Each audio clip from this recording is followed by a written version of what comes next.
All right, good evening. We are going to call to order this regularly scheduled board meeting on Tuesday, May 14th.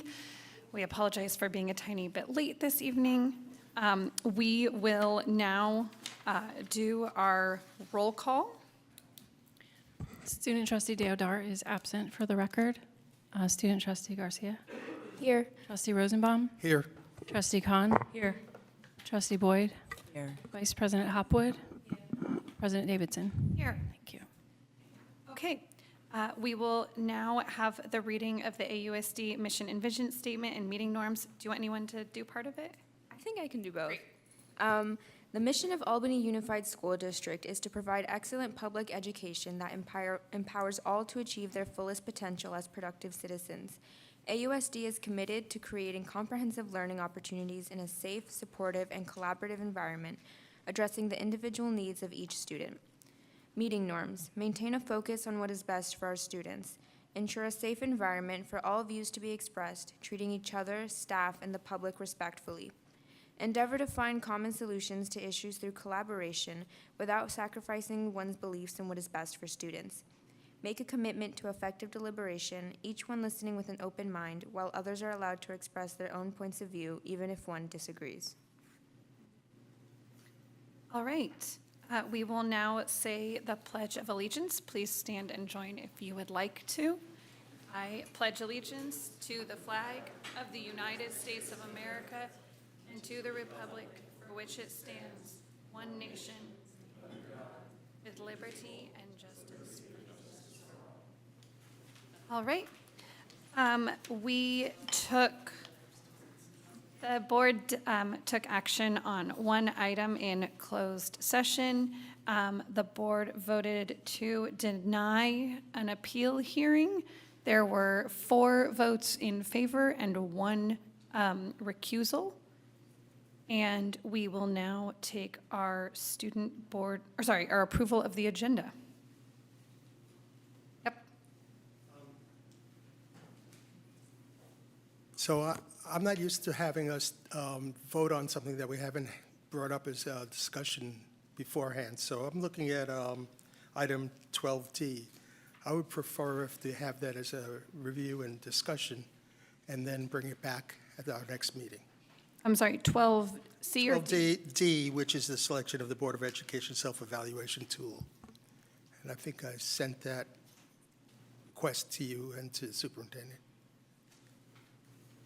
Okay, we can do a review and discussion. You and I had discussed whether you felt, which tool you felt comfortable using. And then you said, as long as we were going to follow through with.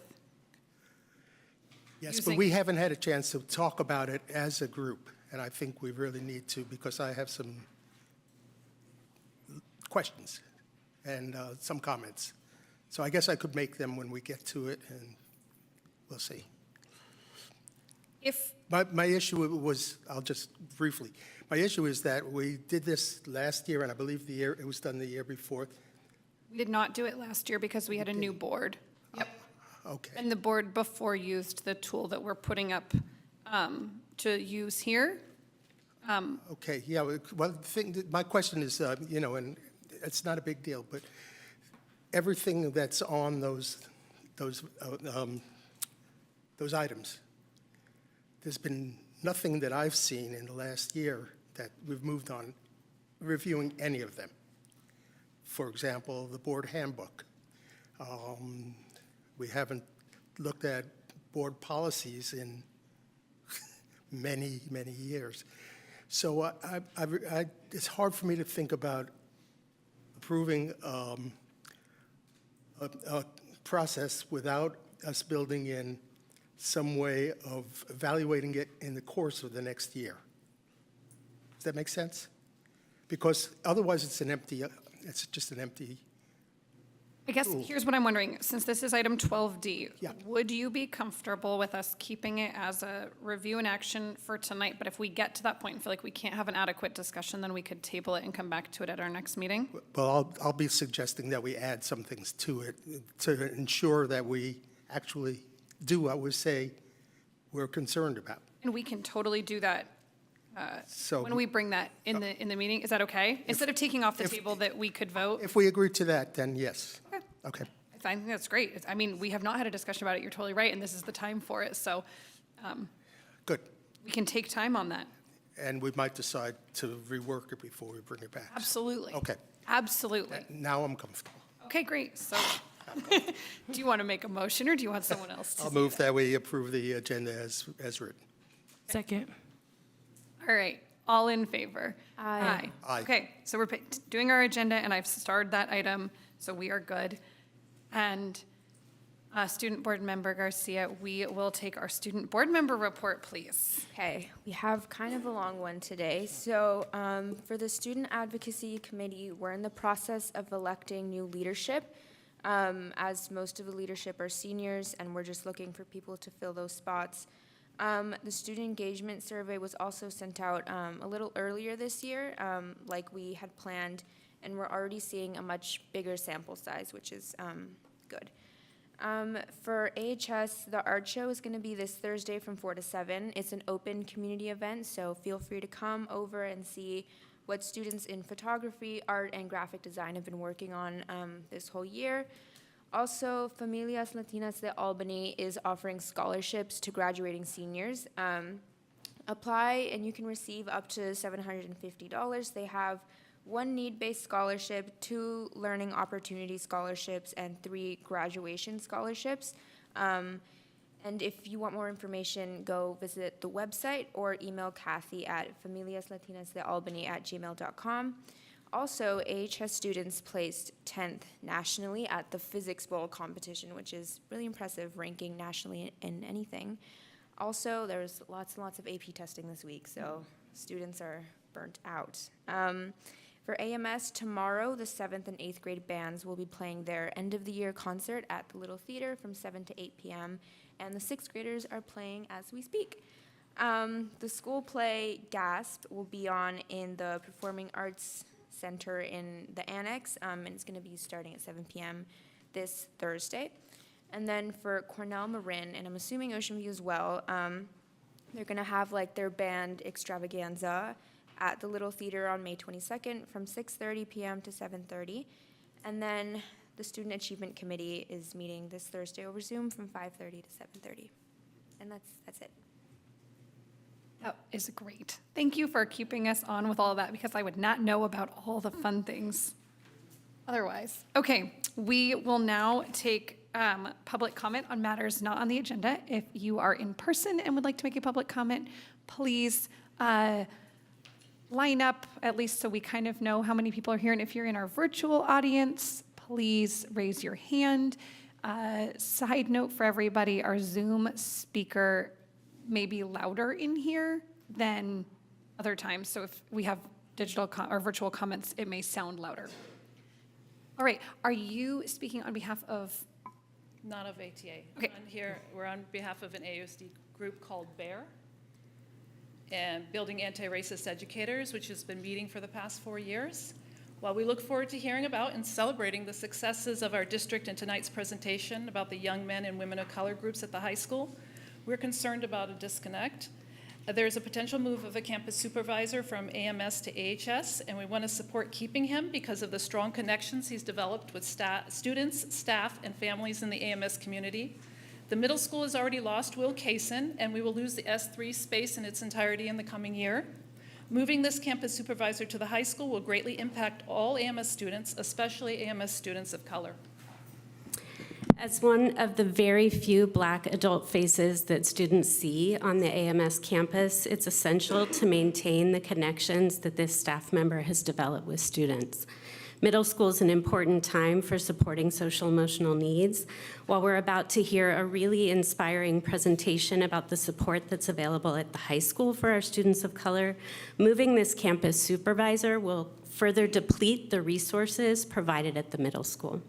Our district prides itself in prioritizing anti-racism and culturally sustaining practices. However, this decision would undermine those priorities. We hope you consider keeping this campus supervisor at AMS. Thank you. Thank you. Do we have any other in-person Public comments on matters not on the agenda. Okay, we have two in our virtual audience. Go ahead to our first speaker. Good evening, board members. Do you hear me? We can hear you. Thank you. I have been made aware that Marin School has not submitted their safety school plan to California Department of Education. This is in violation of California Education Code Section 32286, 32288, and 32281. On your website, it says, however, the safety planning document for the new site has not yet been completed. Please check back soon. Why? Why is that happening? This is unacceptable, and the safety of the students should be your top priority.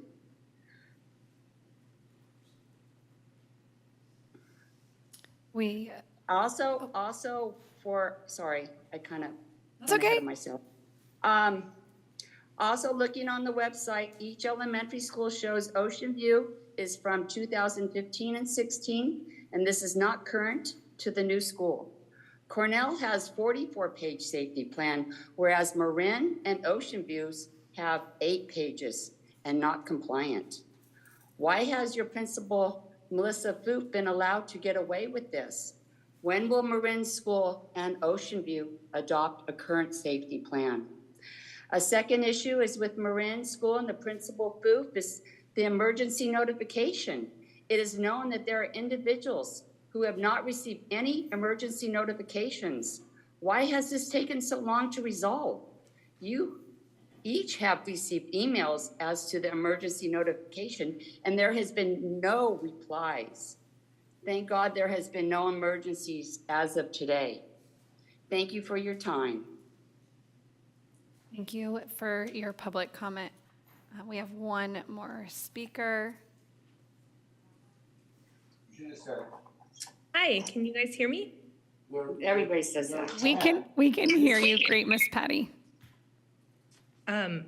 So I wanted to come in today and really make a push for better collaboration between the staff of AUSD and the district office. I feel this very acutely.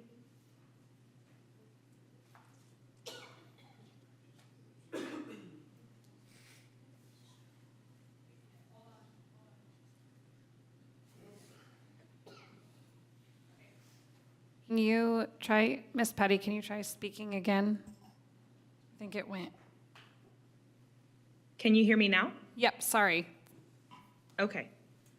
I'm here to sort of put out a call for better collaboration between AUSD staff and the district office. I felt this very acutely from the early bird, late bird decision and the decision to end that, because it has a really big ripple effect and very large consequences that are known by the staff and the people who work at those sites. And if there had been more collaboration, there could have been a better road to this decision and a better way to make it work. And I really think that when the staff and the custodial and the clerical and the teachers and the district office all work together, we can do some really amazing things. And I just want to make a call for all of us to work together more frequently and keep up that communication and collaboration that can really make our schools amazing. Thank you. Thank you for your call. Okay, seeing no other public comment online. Oh, come on up. Hello. I don't have a prepared statement, so sorry if I stumble through this. And I'm not totally plugged into the issue, so if this is a later agenda item, please feel free to stop me. But I'm just here in support of the after-school care program. My son goes to Marin, and he's in the Magnolia program. And it's been extremely beneficial to us. I know there's been some staffing changes. I don't know the details and how it's going to affect us, so I think just in terms of communication, some idea of what next year's going to look like would be appreciated. But more important than that is that we love the staff. My son has learned to crochet in that program. He's learned Spanish in that program. He's really flourishing there, and we love the staff, and we would really prefer if things stayed the way they were. And if If funding is an issue, you know, just from my perspective, paying more would not be an issue. We paid 5 times as much for private daycare before he went to school, so there's certainly room in the budget for it. So that's just my perspective, and we love the teachers and thank them very much for all that they do. Thank you. Thank you. Okay. Seeing no other public comment, we will move on to our approval of the consent calendar. I'd like to pull item 8B for some comments. 8B is in boy, 8B is in boy, the warrant reports. right? Any others? Possible 8A, thank you. Okay. All right, any motion to approve the consent calendar with the exception of 8A and 8B? So moved. Okay, all in favor? Aye. Aye. Okay, so we can visit 8, I'm going to go in order, is that okay? 8A first? Yeah, sure. It was just a comment, really. So, just looking at all the, you know, we've got the one part that is rescinding layoffs. My comment would just be that I just can't imagine, or I can only imagine the stress that all of this back and forth with laying off and then rescinding layoffs has. I just would like to think that perhaps moving forward we can try and approach this in a more sort of process-oriented way. That's really just a comment I wanted to make, that I don't underestimate the stress that this must cause the staff who are, you know, who have their positions chopping and changing constantly. Anyway, that's what I wanted to say. Thank you. So mine, in some ways, might slightly relate to what you said, because I feel exactly the same thing. You know, every once in a while, I review the warrants, which is pretty tedious. And I just stumbled upon 517-90667.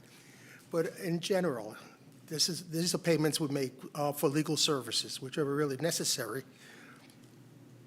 But I'm not sure that we're not spending more money than we have to on legal services.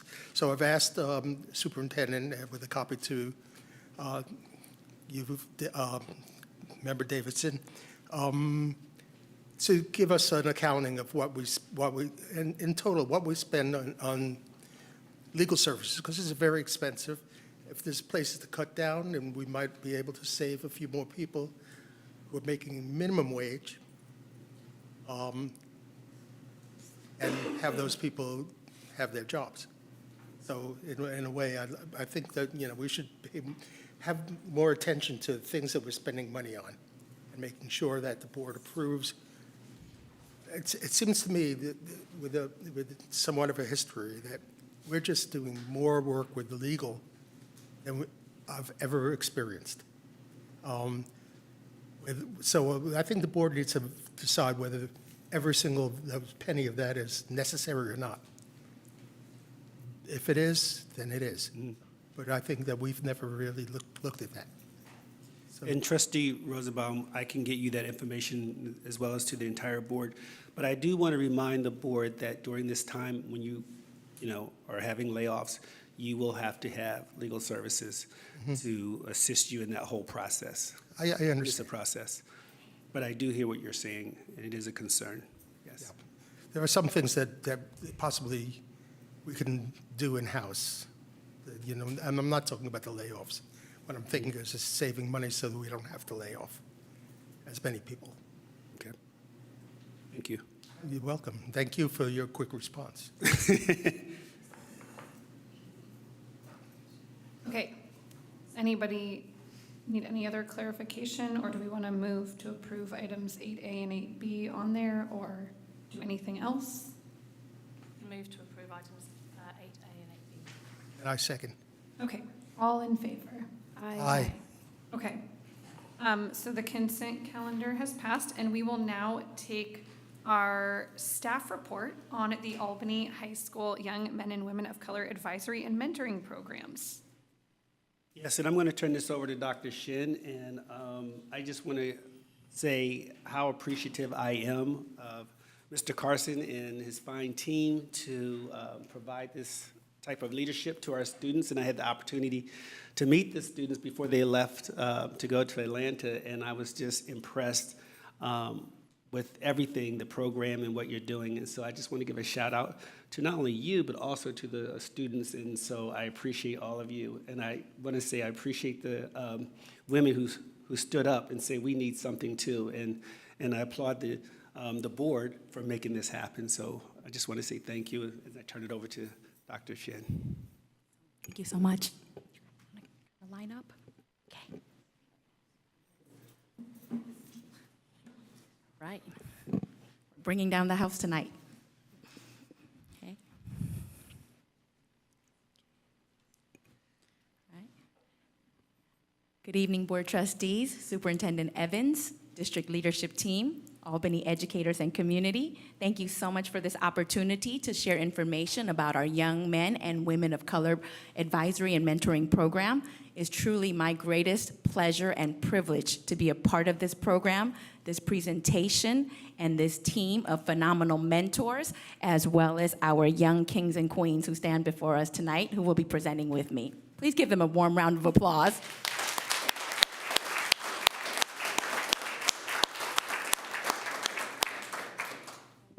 The Young Men and Women of Color program is a college readiness initiative that aims to best prepare our students for college, career, and community. Am I ringing? No? Okay, I'm good. Okay. The college readiness programs, purpose of college readiness programs is to uplift and to increase college-going culture for first-generation and historically underserved students. And the Young Men and Women of Color program does just that. Because unfortunately, to this date, our Black, African American, Hispanic, and Latinx students continue to be the most underserved within our K-12 system, as well as most underrepresented in higher education systems. And this is statistically true nationwide, which is why programs like this is currently being implemented across all districts in order to improve life outcomes for students of color. Next slide, please. Understanding this research and with a strong desire to shift this paradigm, AUSD has established academic and social emotional learning goals to support the whole child, as well as focus our efforts on closing the access, opportunity, and achievement gaps for our most underserved students. We aim to provide multi-tier systems of support for all of our students and allocate resources where it is most needed to ensure that all students succeed within our system.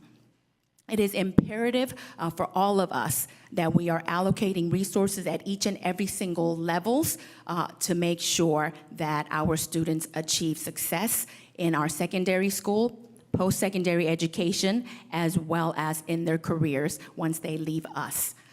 And to this end goal, our Young Men and Young Women of Color program is what is known as a Tier 3 program. We provide specialized programming to selected groups of students who would benefit from and can leverage this additional resource to improve their secondary, post-secondary, and life outcomes. Next slide, please.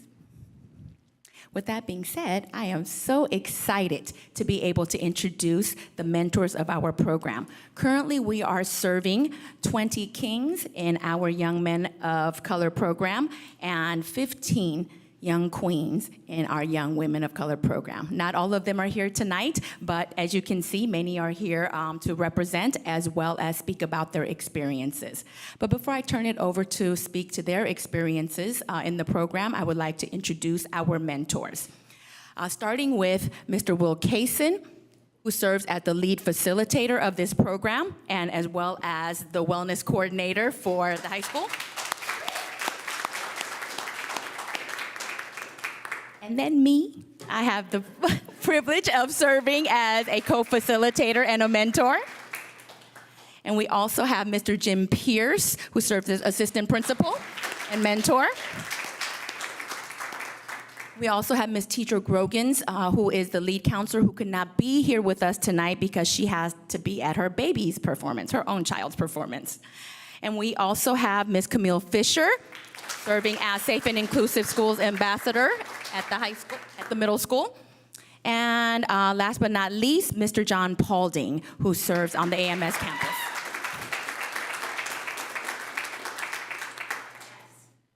Yes. So the 6 of us have the greatest privilege of serving as mentors within the program to our, again, 20 young kings and 15 young queens this school year. We are on our 2nd year, and so this is cohort 2. We started last school year with cohort of 15 young men. Okay, and now I will hand it over to our very, very talented and supportive principal, Mr. McNally, who will share with us how this program came to be and what the need was.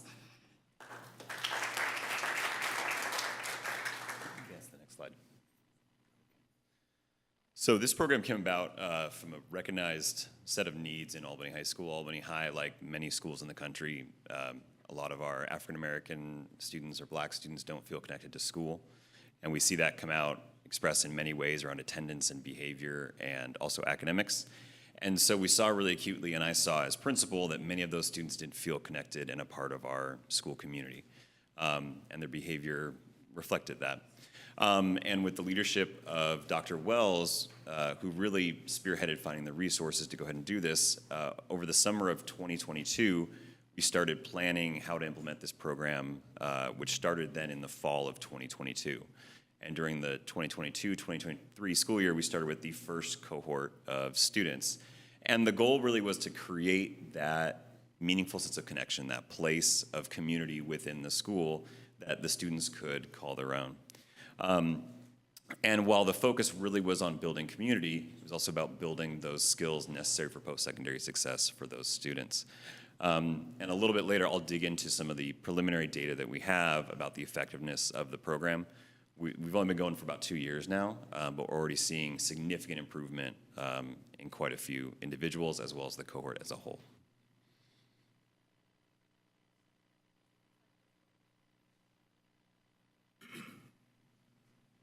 Hey, hello everyone. Good evening. So understanding what our purpose is as educators and as a school system, as a district, is really one of the underlying meanings that we should be really focused on is preparing our students for what lies to come, what lies after high school. Once they get their high school diploma, where do they go? Where do they go from here? Where can they go, more importantly?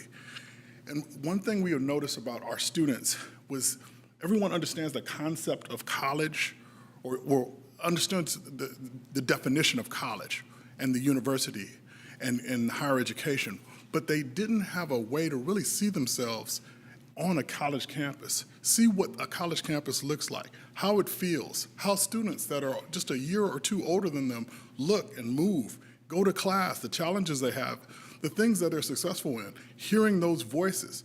So being able to take them on these experiences and talk to kids. Last year, our first cohort, we were at Howard University. We also visited Georgetown.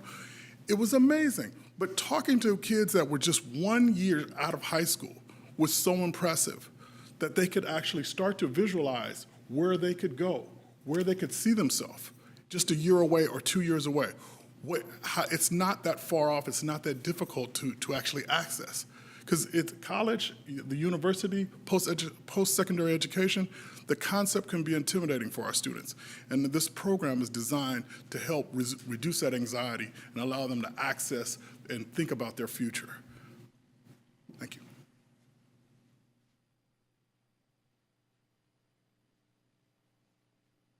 Well, good evening on this trend-setting Tuesday. To our board, our guests, thank you for being here. And also, as we look at this unique program and the model and design of it, it's not only preparing students for today, but giving them life skills that are transferable in education, in their personal life, but also when it comes to their employment. And we look at career pathways. So when students gather in this safe, supportive space, where they can hear their voice, but also make connections. Then they can become global thinkers and think about those things in which they can do to make a paradigm shift in the world. Next slide. And so as we look at, you'll see our what we call our 5 goals in impact. One of the things that really stand out for me is expanding knowledge of college, career, and global awareness, as I mentioned about how do we become creative and innovative thinkers, how do we make paradigm shifts in the world. Principal McNally talked about, and you'll hear more about the data, when students even increase their grades. And so that's something not only when we look at the data, but how does a student feel about that? So you can imagine how when students start getting their grades and looking at the improvements that they've made, like, wow, my self-confidence went up, my self-esteem went up. But another thing that stood out for me as I look at the 2-year study of this cohort group is now students are buddying up. And some students say, hey, I'm doing well in this subject matter, can I help you in this subject area? And so it's developing more of a social awareness as we talk about social emotional learning, a social awareness, being concerned about others, problem solving, and also working well together. Next slide. And so as we look at national research, we know from research that over 50% of students can benefit from mentors. When students are faced with high challenging situations, it could be at home, it could be personal, it could be in school and academics, and it could be just pure conflict. Research shows that when students have mentors, their increasement of hope goes up.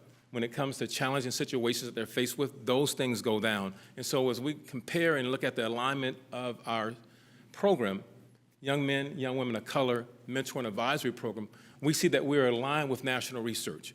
But also when it comes to social and emotional learning, when it comes to awareness of self, awareness of others, effective decision-making, problem solving, and also how to self-regulate, those are things that we do in our space. One of the things that really stands out for me now is the sense of community and how community is built. When students walk in, and you see this a lot, when I first walk into the room, what do we do? Good morning. Good morning, how you doing? And see, there's a greeting, there's a sense of community. And then the next thing we do, and I'll take you through this experience, we do something we call affirmation. So affirm who we are, but also affirm who we are becoming. And so if everyone can repeat after me, we are amazing.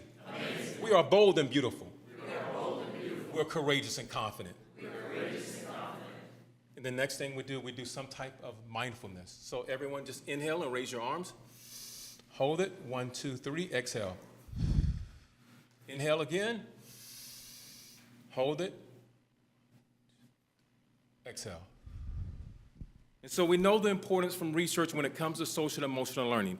We know how the brain is developed. We know when it comes to the reticular activators, when it comes to the dopamines in the brain based on affirmations that we just said, but also when it comes to our central nervous system with the breathing that we do. So we've built a sense of community when students walk into that space. Next slide. So as we think about some of the data that's out there, some of the anecdotal things that we've heard, we're going to have a couple of our students come up. They're going to share their experience. But also, one thing that stands out for me is when I look at one of the staff comments, and one of the staff mentioned that they wanted to write something based on our presentation tonight. And they shared how they referred a student to the, and I like to call it an invitation, to the Young Men of Color mentoring program. The staff mentioned that the student needed more connection, more positive role models in their life. And the student had some challenges their first year in high school. And based now on the students being a part of our first cohort, 2 years into this program, the grades went up, they feel a sense of belonging, a sense of community, and they feel more connected to school. And one of the things that's standing out for me is they have hope for their future. And the student is talking about going to college now. So if a couple of our students, next slide, please. Come up before you get that one. Just, yeah, one before, yeah. Quentin, yeah. Before we get to this qualitative data, I want to just share with you, we got a chance to meet Quentin, and thanks for being flexible with me. I got a chance to meet Quentin when he was in 6th grade, and Quentin has been a part of our program for 2 years now. Can you just share with us briefly that first experience you had when you went on the college tour?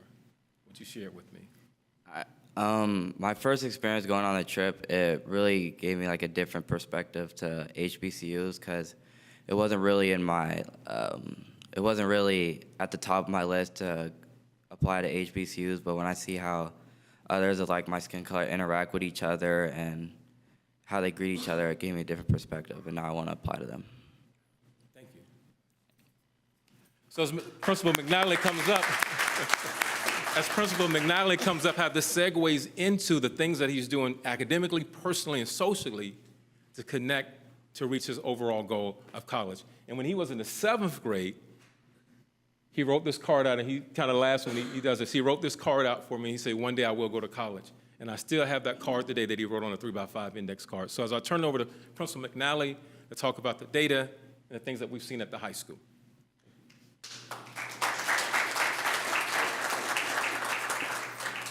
After that, being the data person feels especially dry, but just stay with me. So, I mean, one thing I really want to emphasize that I think Mr. Kaysen has brought up is that we have started to look at some outcome data just because that's the responsible thing to do. We do have 14 students who have completed the program, stuck with the program for 2 years, which is most of the students who began the program in the fall of 2022. The outcome data that we have is actually just based on 1 year, from fall of 2022 to fall of 2023, because we don't have spring of 24 grades yet. What we've seen in that group, and again, this is preliminary, is an increase in GPAs of 0.45. And I know it's a point, which sounds small. 0.45 is pretty massive if you talk about 12 months with a high school level population. That's a pretty significant increase. We've seen improved attendance with an average of 1.5 fewer days of unexcused absences per student, which is also actually a noticeable increase. And then also significant improvements in behavior. We have seen improvements in behavior school-wide, but the young men of color group has had a more significant improvement in behavioral outcomes than actually the overall student body in general, with no out-of-school suspensions for any of the students in that population for this school year. One thing I really want to emphasize when talking about this data is none of these were things that we were explicitly trying to target. Like, this is not a study hall program. This is not a program that specifically is about attendance. The theory of action here was really, if we make these students feel a better part of the community, a better part of the school, that we will then see that in all the different things that we can measure. And I think it really proves what I've felt as an administrator in this district about Albany High School, and that is there's a lot of really good teaching happening. What we need to do is make sure everyone can access it and feel a part of the school and walk into that classroom feeling like they are also part of that community of learners. And this group has really accomplished that for these students, and we're really looking forward to expanding it more in the future going forward.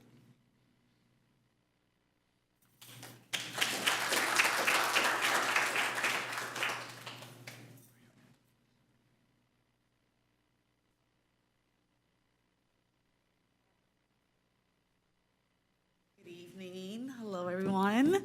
So I get the honor of kind of opening this up and welcome us to the HBCU college tour in Atlanta, Georgia. I had the honor to go on this trip, and students will share out their experience from the trip, but I just wanted to first set the stage and let you know that these students worked hard to go on this trip. This trip wasn't an easy earn for them. They had to maintain a 2.5 GPA or above. They had to have no truancies in any of their courses or classes. And they also had to attend most of the meetings that they had either during advisory or at lunch. And on top of all of that, they also had to submit an essay before they went on this trip that explained their goals and their hopes and dreams for the trip and why they wanted to go on. So after they worked really hard for this once-in-a-lifetime opportunity, they had a phenomenal trip, and we would love for the students to share out their experience of the HBCU tour in Atlanta, Georgia for 2024. Next slide, please.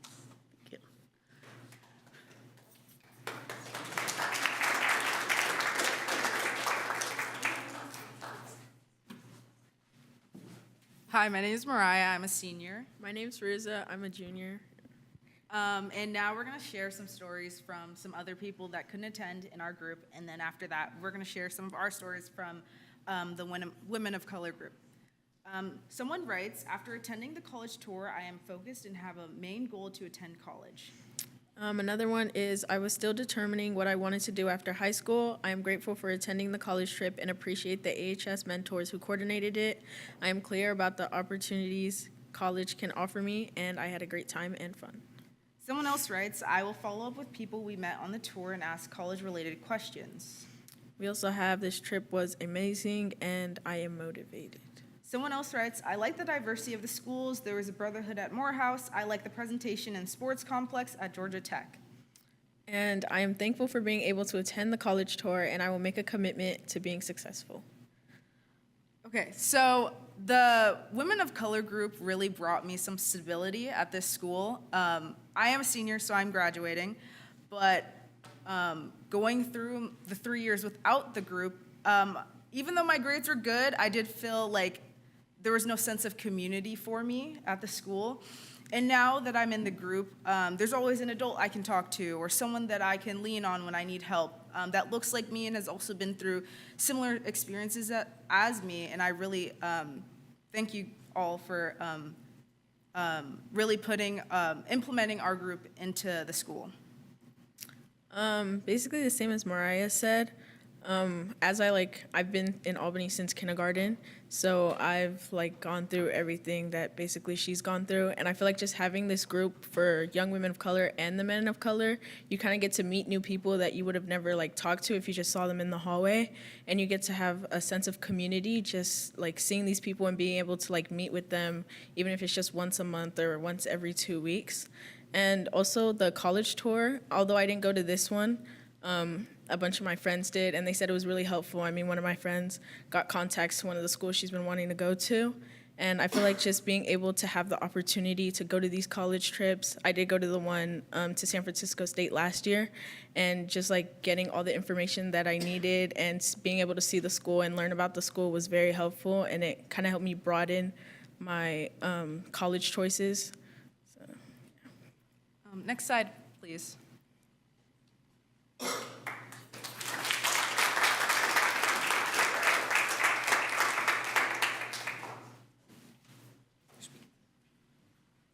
Hello, everyone. How's everyone doing? Good. First, I want to thank everyone, my mentors and mentees, for making this happen possible. It's a true blessing from God. My name is Muhammad. I'm a sophomore student athlete at Albany High School. I want to first talk about first picture. Dr. Wells kind of gave me the idea to start, when I go to college, just starting to talk to I think he was a sports director or something like that. He's one of the recruiters about sports because I play sports, and just to put myself out there and get information from different schools. Last year at Howard, I was able to talk to the I think football coach, not the director, and it's just really helped me a lot. I've been knowing Mr. Kaysen for a while from 6th grade, so that's helped me a lot as far as my mindset and just being able to talk to people, talk to adults too. Second picture, I think, was we had this thing called an elevator pitch speech contest while we were on the trip. We had 2 days to prepare for it. Personally, I didn't do too good on it, but I got back and started trying, and I think I tried once and then I tried again. That's what probably won me the gift. Hi, my name is Lucia. I'm a junior, and like Muhammad was saying in the second picture, throughout the whole tour, we had been building up our elevator pitch, and then at the end we had a contest, and both me and him had won the prizes, which was really fun as well, and it helped me also to really dive into what I want to do with my future as well, and that's why I really love this trip too, because I would have never gotten this opportunity, especially to see a college like Georgia Tech, which we saw, which was a college I have been looking at, but never really thought I could get into. But being able to actually go there and especially with all expense free, when I could have never afforded this trip on my own, if me and my mom had went, it was just such a privilege to be able to go there and get connected with people who attend the school and really feel I was able to apply and have people and sources that can support me, which was really nice.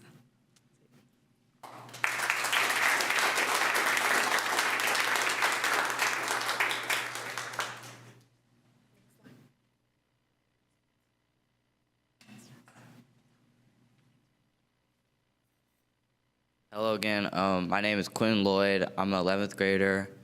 And basically, so I've known Mr. C since 6th grade, and he's always had the S3 room. And I've noticed that, like, he was a person I could go to, but we really had no, like, brotherhood or really culture in there.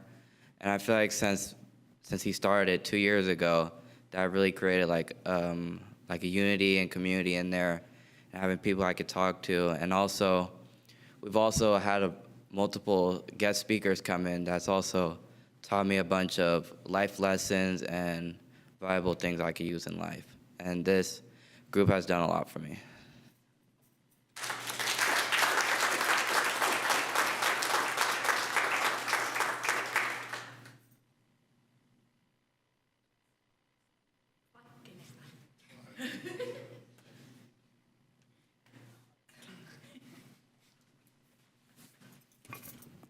Hi, my name is Olivia, and I'm an 11th grader. I feel like the HBCU trip, for at least me, it made me like really brighten my eyes about going to a 4-year, and especially attending an HBCU outside of California. Even though I have several family members that have been to HBCUs currently or like in the past, I've always heard that they're amazing. You should go. I visited Howard last summer, and I still didn't feel like this is where I should be.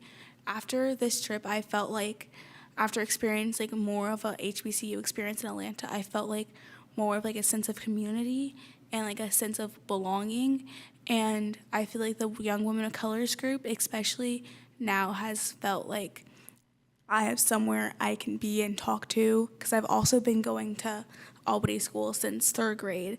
So being at a school, drastically shifting to a school with people that don't look like me from a young age is it's very hard, and not having a sense of community up until junior year is very drastic. And I feel like this group as a high schooler has really helped, and I really wish this group was created my freshman year. Hello, my name is Dalen Lyons. I'm a senior at Albany High School, and originally, I was not part of this program for my first experience junior year.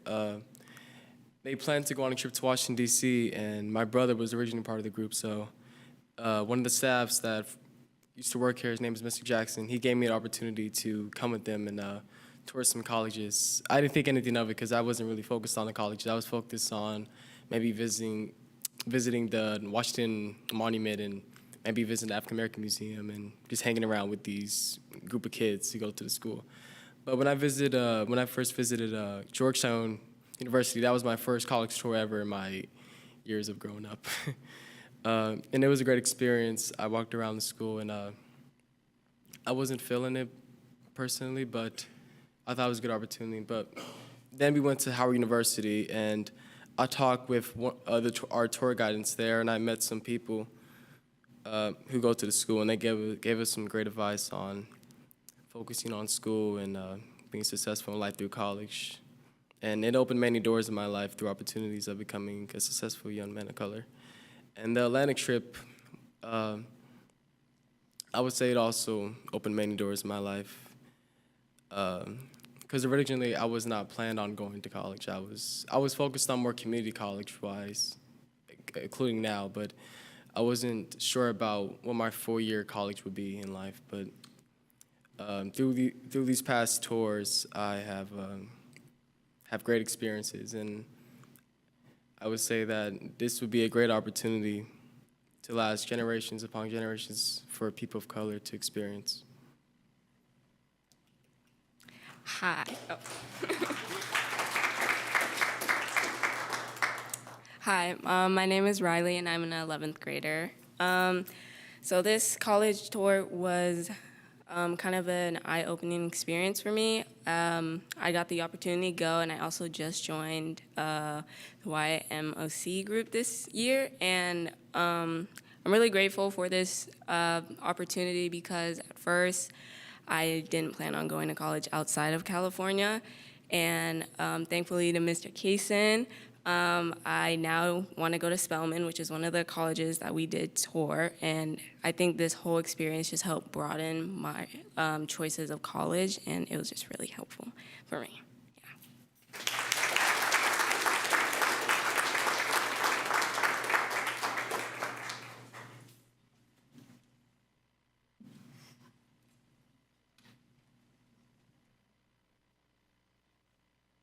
Hello, everyone. My name is John Paulding, campus supervisor at AMS.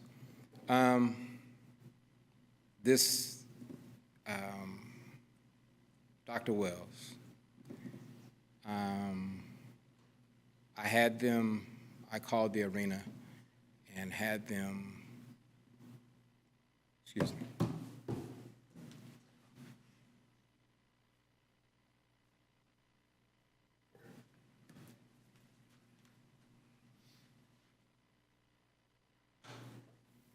We're ahead in the agenda, so we have time to let people take a minute.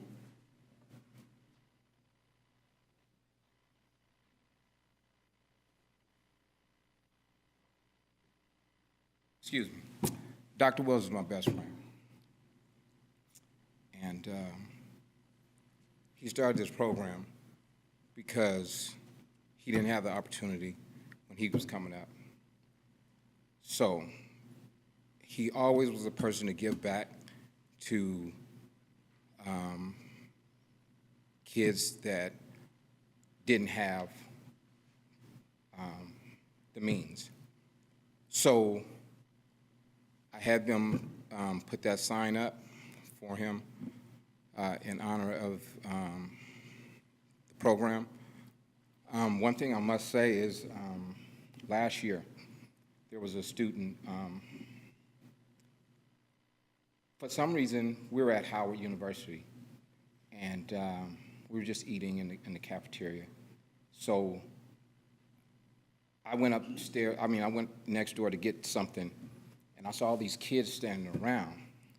And I pulled a young man up, and I brought him in the cafeteria, and I said, just stand here, and can you imagine yourself here?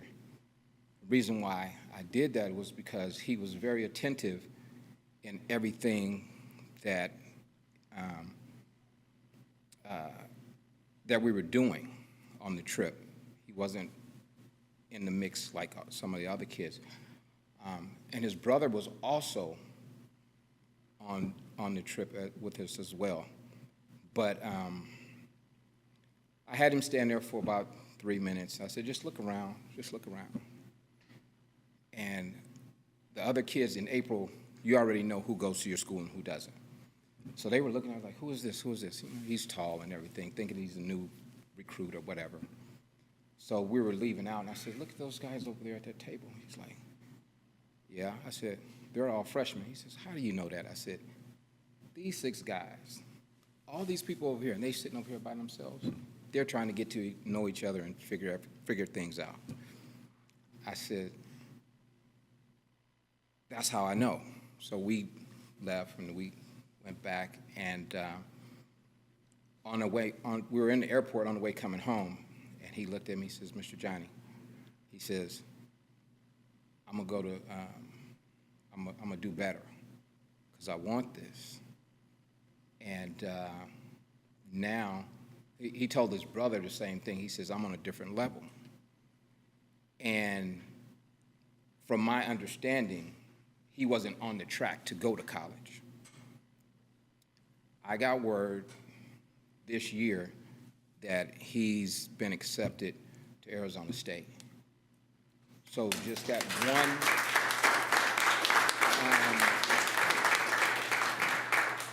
one week changed his life. And something that none of the others have said, for the past 2 years that we go on these tours, we end up with an impromptu speaker or direction in the tour. When we was at Georgetown, we ended up getting into the facility where the basketball where John Thompson and the Hoyas won their first championships and things like that, and we got to talk to some of the people in there. At Howard, we got to talk to the football coaches, and I must say this. The football coach, we wasn't even supposed to be there. I just happened to start talking, and he said, oh yeah, the coach's office is right there. I said, come on, let's go. Let's just go. So the recruiter came in for their Western Regional recruiter. He comes out, and all of the young men shook his hand, looked him in the eye, told him their name, introduced themselves. And he said, that is the first step. If none of you guys done that, I would have walked out and wouldn't even talk to you. So he's like, I see you guys are respectful, and one thing led to another. But that comes from Mr. Kaysen, Darren, Mr. Pierce, because they started wearing ties once a week in the school. I need my 10 ties back. You'll get them. That's because a lot of they wanted the knowledge, they wanted to grow, they wanted it, and it showed at Howard. This trip, we had a lot of people to come up and just students. Yes, they took us around Morehouse, and we saw all the buildings and all the nice things, and this is so-and-so's hall, this is that hall, this is where, we graduate from, But Morehouse had one thing in common. They have a big grass area between Morehouse and Clark Atlantic. And they have pathways, little pathways, and they got patches of grass, big grass area. And I started to walk across the grass. I said, nope, because I saw them over there, and I started to cut across. I said, nope. And I saw these two students coming. I says, is it all right to walk on this grass? Because nobody's walking on us. Is it okay? He's like, no. So as I walked around the path and I got over to, and they were talking about one of the founders, and where one of the presidents or founders, that was buried there. So anyway, the young man said, oh, we're going to go down here, but stay on the path. And the kids were like, well, why? We just cut across. He said, you cut across the grass to get to where you're going. You shortcutting, and you don't take shortcuts in life. And I was like, yeah, that's about it. So it's just little things like that. And then, two, the fraternities and sororities were doing their thing, and they wanted to see that. And so they got that experience, but as they were there, other college kids came up to see them, which is only like a year or two from their ages, and they just started talking to them, telling them about their experience, telling them what they would need to do. And that's why this trip and the trip last year was so important. You can take anybody and you can go up to Cal and just walk around, have a little tour. But hearing from people that take time out of their schedule, because these were kids that were going to class or to the library to study, and they just stopped because one of their friends was talking to them, so they just stopped and they just started telling our high school students how college life is and what to do and what not to do. So I'm sorry it took up a lot of time, but Dr. Wells started something very, very important. He's always been a champion for the underprivileged. I've known him all my adult life, since since San Jose State. So, and that I do know about him. So, thank you. Thank you, guys, and I hope this program does continue. It's a lot of work for me, but I hope it continues. All right, thank you.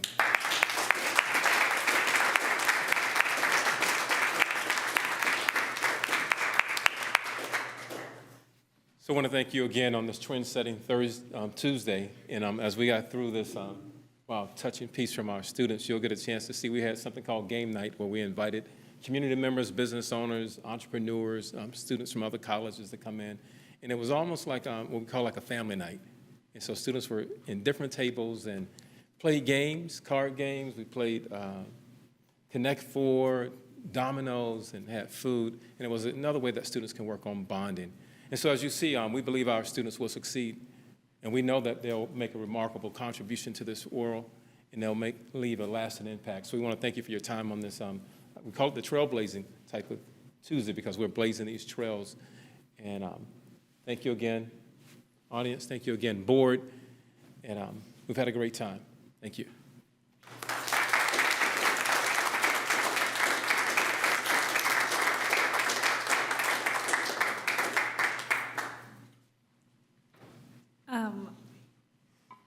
Those are always the best staff reports when they're about wonderful things that are happening for our students. And I want to just say the hard work is appreciated. We want to go down the line. We start there and kind of come back up. I don't know how to say how impressed I am. You know, these are the kinds of things we dream of having, and putting them into place is not easy. We know that. And you just touched my heart. So I understand. I understand that this really needs to continue. We need to do this for all our students and make sure that we give students what they need. I don't know if the two seniors are still here. No? I was just curious what their plans are for next year. Does anybody know? The woman is going to Howard. Okay. Yes. And the young man? They're undecided for his four-year university, but he's mentioning about going to community college and also major in theater and drama. Okay. I'm used to embarrassing students and ask them what their plans are. Like I've done that with these guys. Okay, thank you.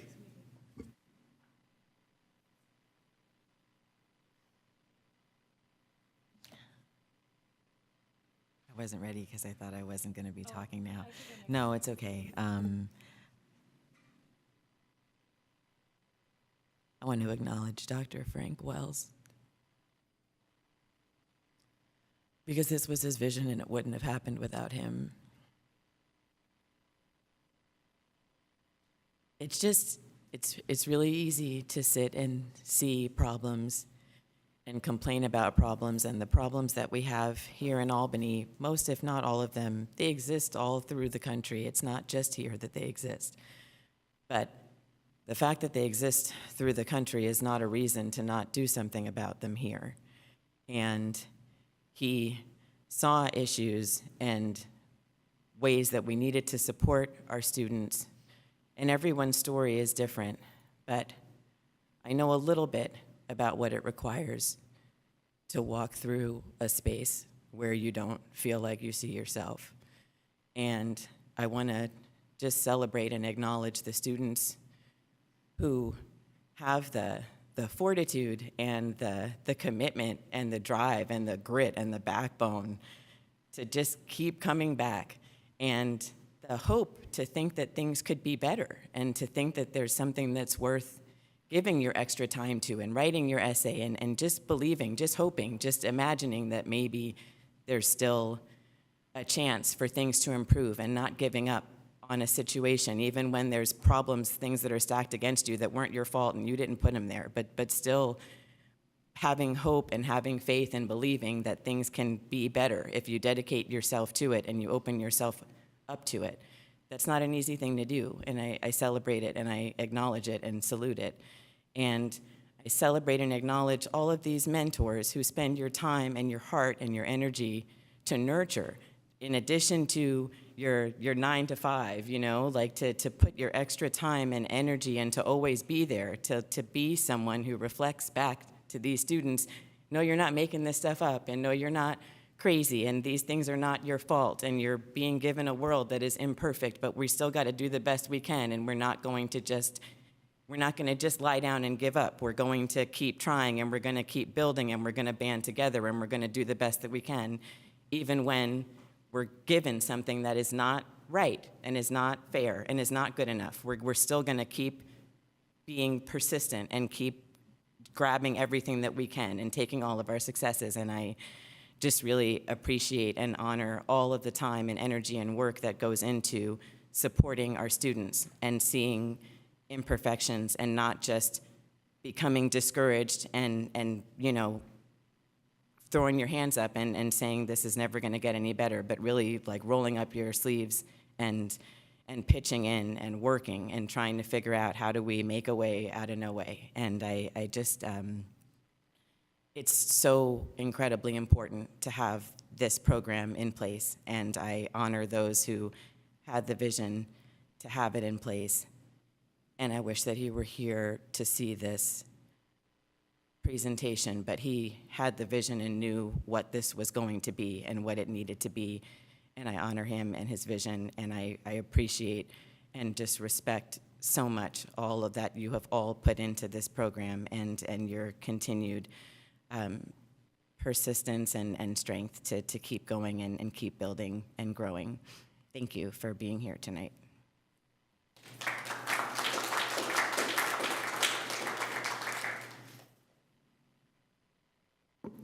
It's never easy going after Trustee Boyd, but also, I know, but also I kind of needed you to go before me because I know you would say it also beautifully, but honestly, there were so many points of reflection for me listening to the presentation, particularly my own experience growing up. I didn't go to Albany High School, but I did go to a high school where myself and my sister were the only two hijabi Muslim girls in crowds of thousands of students, and it was easy to feel like you didn't belong, especially when there was bullying and racism and all the things that make you feel like you don't want to exist, but still having to put that foot forward and go to class and like pay attention and care about the things that don't feel important in that moment, even though you know they are, because there's so much else that is going on in the hallways, in other spaces. So just knowing that, you know, there are so many wonderful people that are putting in the effort to make sure we are building community and making sure that our students do feel seen. I know personally, if I had a program like that, it would have made a world of difference. And I am so grateful that we are taking the intentional steps to create these programs now. I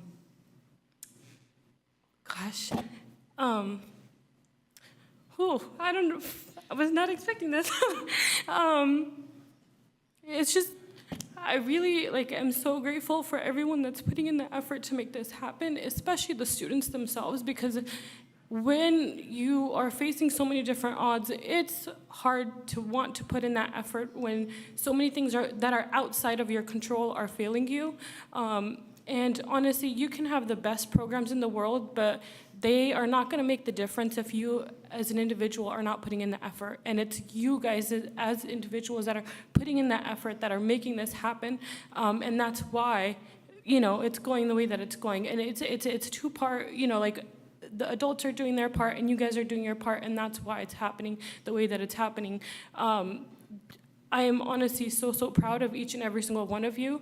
And I will also say, as a first-generation student, I never saw myself on a college campus, not because I didn't think I was smart enough, but because there were so many outside reasons why I just didn't think college was attainable, whether like finances, all that kind of stuff, right? Moving out of the house, there's so many different things, especially if you're a caregiver or what have you, or if you have siblings and so forth. So like, there's so many things that are outside of your control that can impact whether or not college feels feasible. I graduated high school with like a 2-point-something. I'm not gonna like pretend and be like, I graduated 4.0. No, I didn't. I graduated with a 2-point-something. I was that straight A kid, and then I dropped so bad, and nobody saw the drop. Nobody did anything, but that didn't stop me from going to college. Still went to college, you know, and from community college, went to Berkeley, and I mean, I'm sitting in front of you now, right? Like, the rest is history, but that's just like, I just want you guys to know that you guys are already taking those major steps to make the difference in your own lives. And I'm very proud of all of you, and I'm very, very thankful for all the folks that put in the effort, that saw the vision like Dr. Wells did, and you know, put everything into it and made it happen. But just so much gratitude for everyone.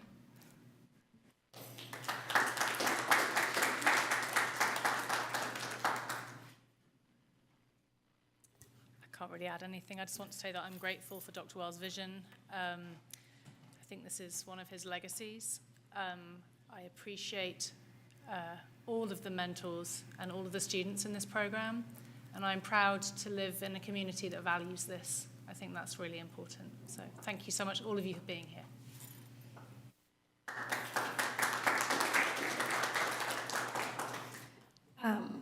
You know, every day I go to my classroom in Oakland, and it's really interesting because I can just see every single step in a day when we're missing a connection with a student because there's not a person there who they can connect with. And it's not that there aren't people in those positions, it's that those people in those positions don't have what all of you adults here have, and that is this willingness to go an extra step, to learn something new, to push yourself because you want to make a student's day better. You want to give them something.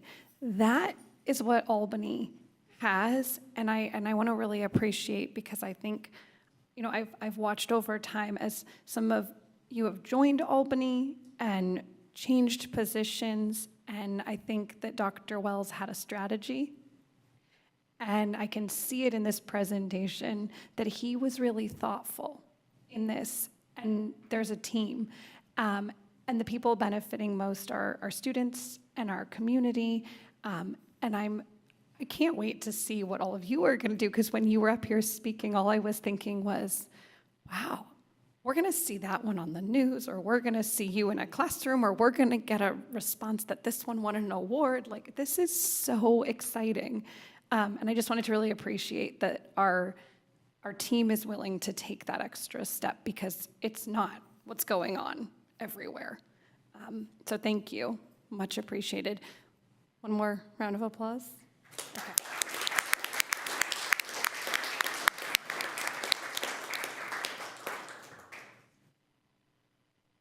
All right. We also, do you want to add any? Okay. Do we, if we have any public comment who would like to add to this, this is our opportunity for public comment in person or virtually. Okay. Seeing none, we are going to adjourn this beautiful staff report and hope that we have many more like this one. So thank you all for coming. Feel free to leave now so you can do all your other things that you need to do. Yeah, thank you. Or stay. You can also stay. You're very welcome to stay. We're going to move on to our review and action items for the evening. Our first review and action item is 10A, and this is the amendment number 3 to the lease-back agreement with Marina Mechanical for the Cornell Elementary School HVAC Improvement Project. So as our trustee said, this is an action item, and we're just asking the board to review and approve Amendment 3 to the lease-back agreement for Cornell HVAC Improvement Project by Marina Mechanical, and Albany School District. So with that, I'm going to turn it over to Jackie. Thank you, Dr. Evans. So this agreement to lease-back agreement adds the scope of work as a change order request. And the work included in the this amendment was not budgeted for and will add or increase the cost to the total contract amount. And our Director of Maintenance and Operations, Scott Jeffy, will go over those changes. Thank you. Thank you, Superintendent, Board. I can't start without commenting a little bit on this, because this is really why I love my job. I mean, to see something so aspirational, I learn every day at this job, and I just learn a lot, and it really helps justify the hard work that me and my team do to help these students thrive. But that said, this item is coming because there was a detail presented by DSA. When we started this HVAC project a couple of years ago, the first steps was engineering and research, and then an architect drew up the plans. That got DSA approval. We couldn't go to market, go to bid for a contractor until we had DSA approval. We brought a contractor on board, and then DSA came back with wanting some details. So when those details were developed by the architect, it turned out that some of the structural work became much more involved. And so our contractor priced that out for us, and included in this is some overtime costs, because we have such a short period to accomplish a good deal of work at Cornell. That is included in this amendment as well. So this is basically to satisfy a DSA requirement. I'm here to answer any questions, or we can go for vote. And just so everyone knows, DSA is our Department of State Architecture. Yes. And they have to approve any of these projects that we do. Right. Okay, so board, it is time to ask questions. I didn't see any questions, so I was actually going to move into And I just want to ask one then, okay? Okay. If you're ready? Okay, just because we raised this just this last week, so another, someone raised, why don't we go with this other option where we could just turn our boiler into basically a cooling unit, and we could cool the school and we could save some money, and other districts are doing this, and why don't we just do this? And so our district leadership met with some people, they talked it out again, they made sure that, we were making the right decision, and what was shared is that if we go that route, we can only, when we can't have like the windows open, because we can't pull in like outside air with that system, and so if there's smoke days or anything, then our students at Cornell wouldn't have the same air purification through the HVAC that our students at the other two elementary schools have with our newer systems. And so the decision was still to recommend that we continue on this path, even though it's a lot more than we originally anticipated. We all know that's the case with everything these days. So I just wanted to make sure that we had that in the meeting, that had been explored, and that there was a real reason for continuing on this. Yeah, this will supply filtered air, filter ventilated air, which the other system, which we did explore actually early on, would not provide that same filtered air.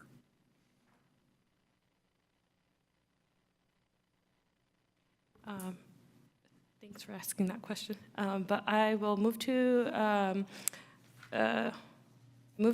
adopt the amendment 3 to the leaseback agreement with Marina Mechanical for the Cornell Elementary School HVAC improvement project. Second. All in favor? Aye. Aye. Aye. Okay, Cornell is getting HVAC. Guys, this is why I joined the board. Literally my first board meeting ever I came, because I was like, it's too hot in the classrooms. Frank was like, come on over, let's have a conversation. And I was like, oh, I want to work with you. You're great. Okay, next. Okay, so sorry, Amendment 3 passes unanimously. We are moving on to, okay, review and discussion. I'm sorry, can we make one quick adjustment to our meeting? I think that some of our review and action are going to be quicker, 12A, B, and C, because 12D, we already discussed that we want to. Would the board support us moving 12A, B, and C ahead of 11A? Okay, would anyone make a motion? So moved. Okay. Second. Okay, so all in favor of moving 12A, B, and C, vote now. Aye. Okay, so sorry to throw that in there, but I think we have some people here who have work tomorrow as well. So we will actually move on to item 12A and revisit 11A in just a little bit.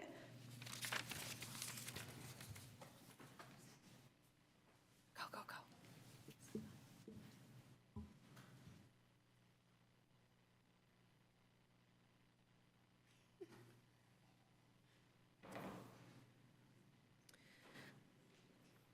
Good evening, everyone. So item number 12A, can we bring this up, please? Is it also, that mic is super quiet. I don't know. Yeah. So wireless. Okay. Wait. If I just talk, okay, all right. Just jabbed myself in the face with it.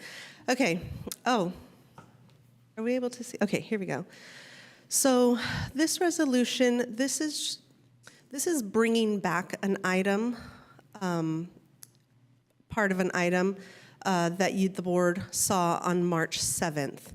At the March 7th, 2024 meeting, the district presented 3 resolutions, and this being, well, let me back up. 3 resolutions. One, we were proposing reductions to positions that would, that are typically paid out of the general fund, and because our general fund is projected to be short next year, given the COLA, we had to make those reductions, and we proposed those reductions, and the board adopted that resolution on that day.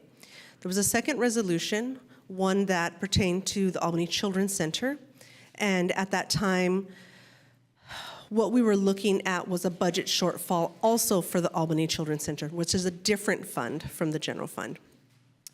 And in the past, when the Children's Center is short on funding, then the general fund has to subsidize that, right? But because we are in such a dire place with our budget in the general fund, we absolutely could not then afford to subsidize Albany Children's Center Fund as well. And so at that meeting, we brought forth a recommendation to make reductions. While we had an opportunity to look at making adjustments to the Albany Children's Center program for next year, and then get their budget in a solvent place. Since then, some other changes have happened that affect the Albany Children's Center. Specifically, as we know, we're moving to a different bell schedule for next year. And with the change to the bell schedule at the elementary sites, we also then see an impact on the Albany Children's Center operating hours. Okay, and so we brought those recommendations in March. Statutorily, we have to bring an initial proposal in March, and we have to notice affected staff members by March 15th. Following that, there is a period where staff who have been noticed have an opportunity to request a hearing that is presented in there's with the Office of Administrative Hearings, right? A judge listens to the parties and makes a determination about whether or not they sustain the district's recommendation to reduce. So we went through that process, and now statutorily, again, we have to bring back our final recommendation for reductions. You saw earlier in the meeting that we have since rescinded some of those initial notices. And what's remaining on this resolution are the positions that we are moving to reduce. So these are not in addition to what we've already reduced. These are like the updated of. This is sort of the final list as it stands now. Okay. And I think we mentioned back then also that the timeline, the statutory timeline for making reductions does not align with the timeline that in which the district receives their final COLA and final notice of how much funding we're going to receive. We don't know that until June 30th, right? And so unfortunately, we can only use the information that we have now, which is the governor's proposal from January. So if things change and things get better, right, there's always this hope that we can sort of bring some of these supports back. But because we're, like I said, our timeline doesn't align with the state budget timeline, we find ourselves in this position. Go ahead, Trustee Rosenbaum. So that talks to some of the things, one of the questions that I have, or the only question I have, and it's more general, is that obviously I think we all understand the necessity to meet these deadlines, but I'm curious, Dr. Evans, I'm trying to make sense of the May revise that the governor put out, and then some of the things he's been saying about saving K-12 education. And do you have any take, or have we had any kind of discussion on what that impact might be? So the meeting is next week, am I correct? The May revise is going to be next week, and so we'll have more information. But as we know right now, it doesn't look good. And you've heard that he's walking back on some of the things that he wanted in the budget. So we'll know more.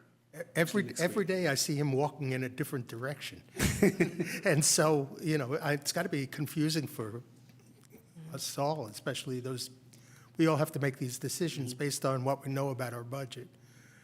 We'll know a little bit more next week. Okay. Is it And then possible? we'll get a report on that? Is it possible to hold off on these? Will we meet all our deadlines if we hold off on these until we hear that? No. Okay. The deadline is tomorrow. Okay, so we have to vote on this today to keep our budget solvent in the district. Correct. Hoping that we hear different news coming up. Right. Okay. Are there any other board comments or questions? Yeah. It's just a comment. It's not meant to change anything that's happening, because I know that what is happening is it's been set and there's no way to go back on any of that. But since this is coming up again, I just feel the need to say again that the way in which these lists were arrived at, the process was really not what it should have been. And I hope that we're not in this position anytime in any sort of the near future. But if we are faced with these sort of considerations again in the future, I would hope that there's more of a chance for the members of the board, whoever they are, to have more of a thorough, detailed, not so time-limited discussion of what's actually happening, as opposed to kind of getting this is what we want you guys to approve, and we also don't have much time to talk about this, so we really kind of need to go forward with this, which is basically what happened this time. Just quickly, I just wanted what I was going to say was pretty much what Melissa just said, although I won't say it as well, but I just feel quite perturbed by the way this has all happened. I know none of us like this aspect of board governance. That was a difficult meeting in March to have to vote to approve these layoffs. Nobody likes to do that. But echoing Miss Patty's point earlier about communication and transparency, and I really feel like we could do a better job with that. And I know there's been a lot of change this year. We're talking about early bird, late bird, and standardized bell schedules, and that's obviously upended a lot of this staffing ACC. And I recognize the need to make that a solvent program, a self-supporting program. But I would hate to think of us in a year from now, sitting here, having this same conversation and having to put people, classified staff, through this kind of stress and uncertainty. I just can't imagine. So I would just really like to think that we could have more of a process, which kind of echoes what Melissa has just said. And not apportioning blame here, just saying I have misgivings and regret about how this has been. So anyway, thank you. I will say, I think that because we were very hopeful, and we put a lot of attention into our Measure G, our conversations around that and what things would look like and could look like, and really having, I feel like, one of the best approaches that we've had. You know, I remember a meeting that we all sat in and we got so much information on the budget, and we just had like this deep conversation, and I felt like, oh, okay, I totally get it. Like I see where we're at. I can see why we're doing these things and why this is what we need to go for. And I felt like through that process, there was a lot of time for us to say, okay, well, what about this? What about that? And we had the back and forth. And I think that because we've seen that that's how we can do it, that we would really like to keep pushing ourselves to do that. I am, however, very sensitive to the fact that this all came, and that meeting was our last meeting with Superintendent Wells, and so everyone has been operating as best as they can. So for anything that hasn't been exactly up to our highest expectations, I apologize and think that, you know, we'll hopefully continue to give that grace and challenge ourselves for next time to do something different. That said, we will take public comment on 12A. If you're here in person, come on up to the podium, and if you're in our virtual audience, please raise your hand. Hi, my name is Renee Howley. I am the CSEA president. I also work in the after-school program. I have worked for the Albany Unified School District at the ACC program for 34 years. That's more than half my life. I live in Antioch. I drive 47 miles to and from work. Why? Because I love it here. I love the schools, I love the children. It's difficult because of all the different classifications that we have. But being a EC instructor, which I am, you have paras, lead paras, EC instructors. You can't be an EC instructor unless you've been the other two. And you're encouraged to always improve, do more for your kids, you know, learn these different techniques or ways to deal with this and deal with that. And you do this so that you can better serve your children. And then you're rewarded with losing seniority. Okay? With that being said, that is my story. Every single one of us has a story. Every single one of us who are here tonight, who genuinely love our job, love our kids, have been cut. Some of us from 7 hours to 2 hours. Tell us how you're going to retain staff. How are you going to reassure parents there is going to be a program that will provide the kind of care and enrichment for your kids when you have got us on a skeleton staff? Thank you. That's really all I have to say.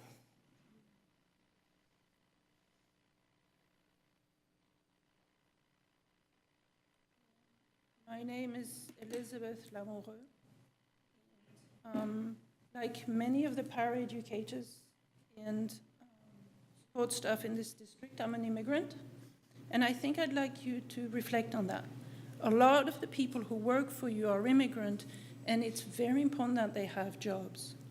I would also like you to sincerely reflect on what is happening today. There's a huge disparity, a big imbalance. On the one hand, you had a wonderful presentation about how students of color can go forward, and you were so happy at what they've been able to do. Enormous resources have been put in it. They have their own classroom.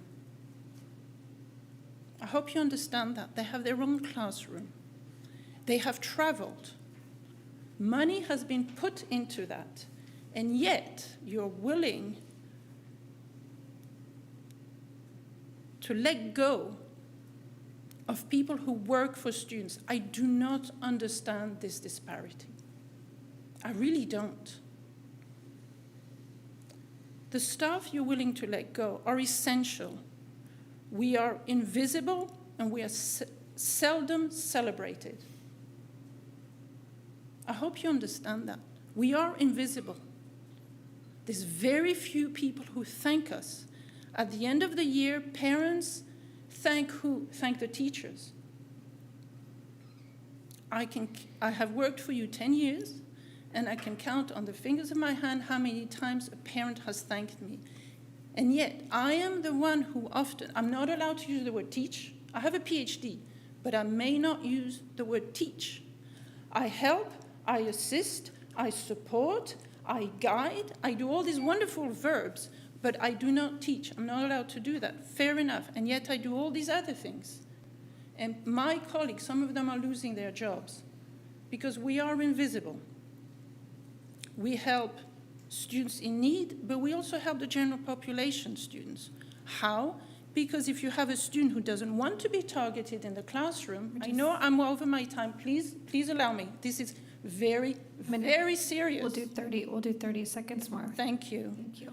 I help students. I'm supposed to help, but because these students want to be invisible, they don't want people to know they have disabilities, I help the other students at the table.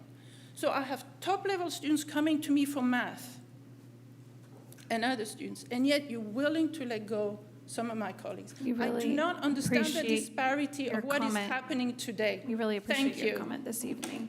Thank you for that. If there are any other speakers here in person, please come up to the podium. Any virtual, please raise your hand.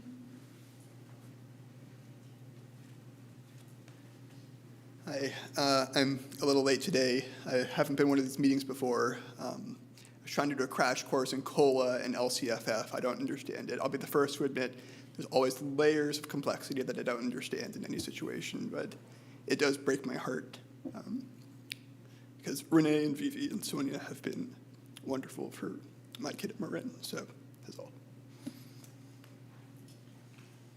Oh, and to echo one of the comments before, as a parent, I don't really understand the mechanics of if the hours on offer are a fraction of what they were, who's going to take that job? Like, will there be a program? That is indeed a concern that I have. So there are, I guess, go back and there's lots of meetings and we've had a lot of discussions, but it's a really complex issue. The district has guaranteed that we will continue to provide the same levels, the same amount of care, the same number of spots at each site for the hours outside of the school day. Okay, this is gonna sound, I'm being really careful after how I delivered information in the last meeting. The challenge that we really face is we are a public school district tasked with providing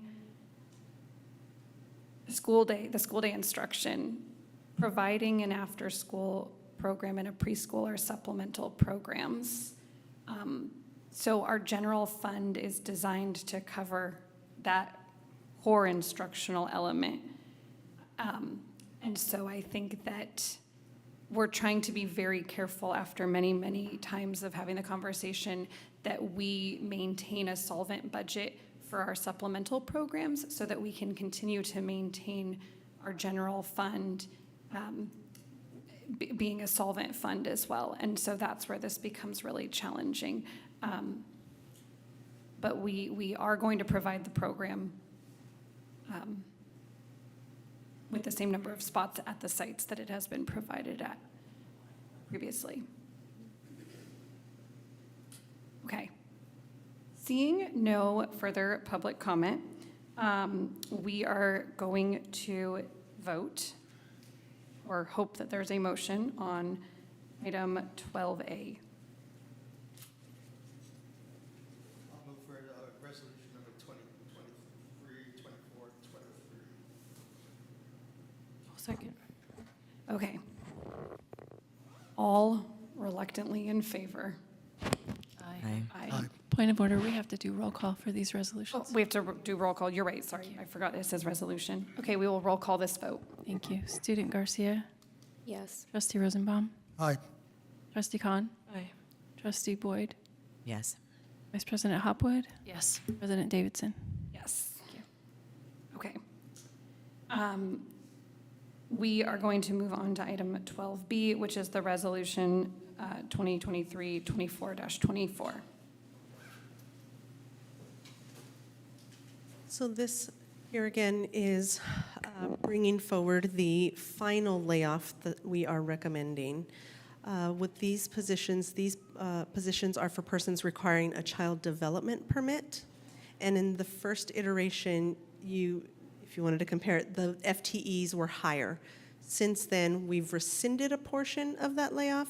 And on this resolution, you're just seeing sort of the small bit of the FTE that we were unable to rescind. Okay, we will again take board questions on this one. And the reason we can't rescind is because there's a need for a certain credential or a permit. The reason is because the operating hours of the program the hours have changed. I'll leave it at that. Okay.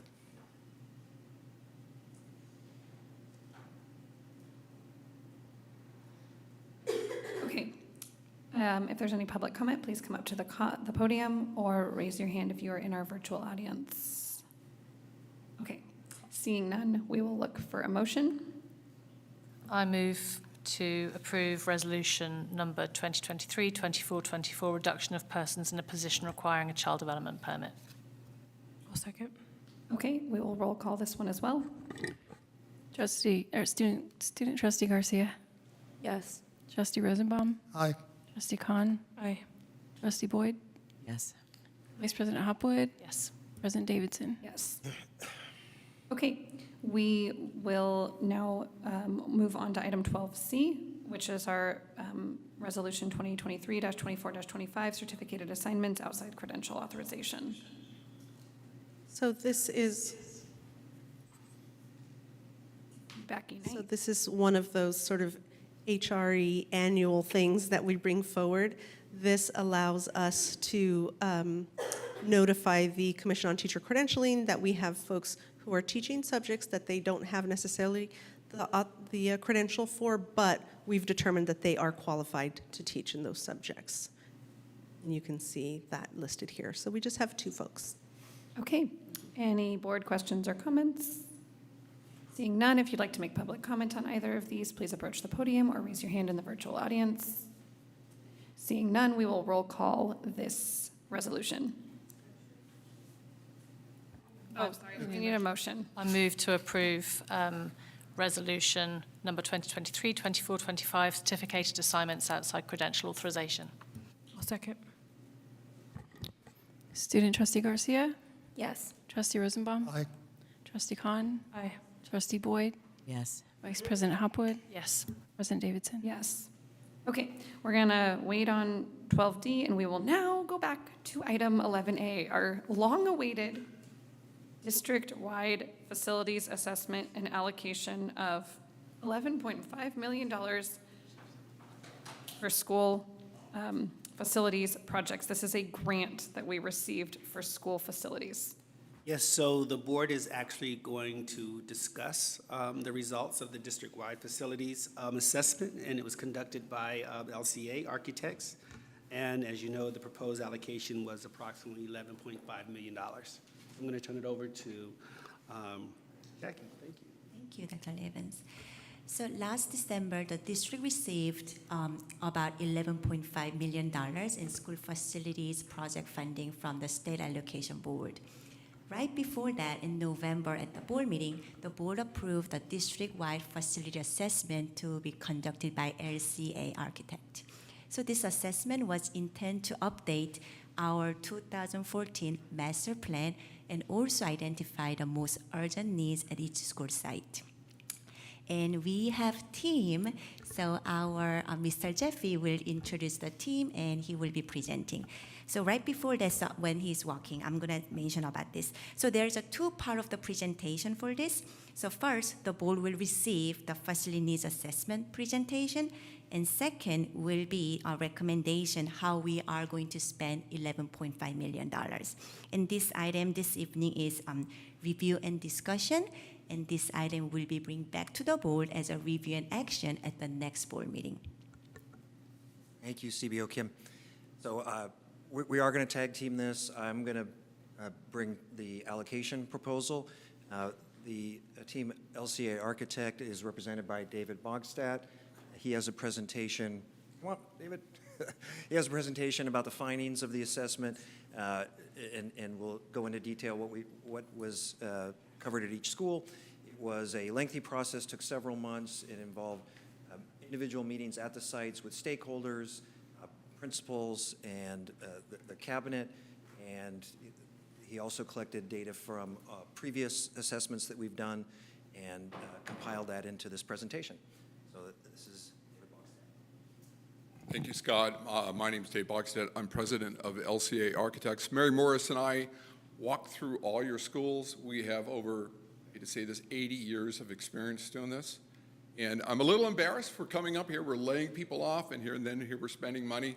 But my mom worked for the LA City School District for 35 years, so sort of give and take. And then also you need to have the vision, future vision. Now, typically you as a district have done a great vision from 2014 to 2024. You finished many projects, you did them well. Having walked through all your schools, you have great teacher, you have great community support. I'm the architect of Marin Elementary. This is the first project I've ever done in my 44 years of career that the community came out wholeheartedly. It was like a celebration for that school, and there was wise stewardship of your money and everything else. So it is a pleasure to do this. This is almost a labor of love for doing that. We did Marin through COVID, 24 design meetings. So this is just a vision of what it could be.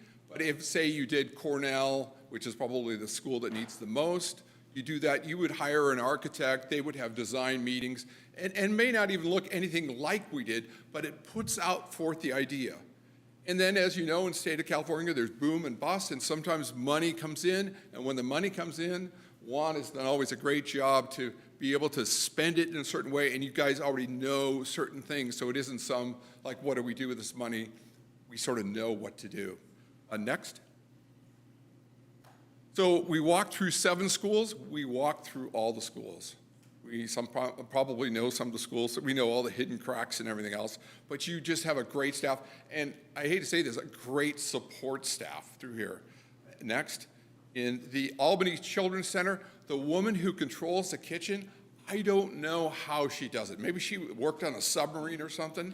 To feed all those kids was amazing, and with a facility, it has good bones, and then it's about it. I mean, it has great trees and forests and great views. It just needs a little love and care. And then also, as board members, the problem is with these buildings, they're heavily used. Ocean View has 20 groups using that facility, 20 outside groups, and so there's a maintenance part, and then also it just gets worn down. And then people do that. Next. So you see that this was a former elementary school. You have these steps down that were really popular with architects in the 60s. People now trip on them. And so one of the visions for this is to flatten out that playground. If you could just, put rock down, put asphalt down, and level that whole thing across, that would be a great help to that children's thing. The other thing that I noticed, there's a 200-person waiting list to get into this facility.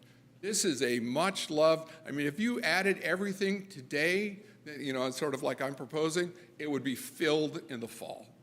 That's the thing, that's how loved your Albany schools are. Next.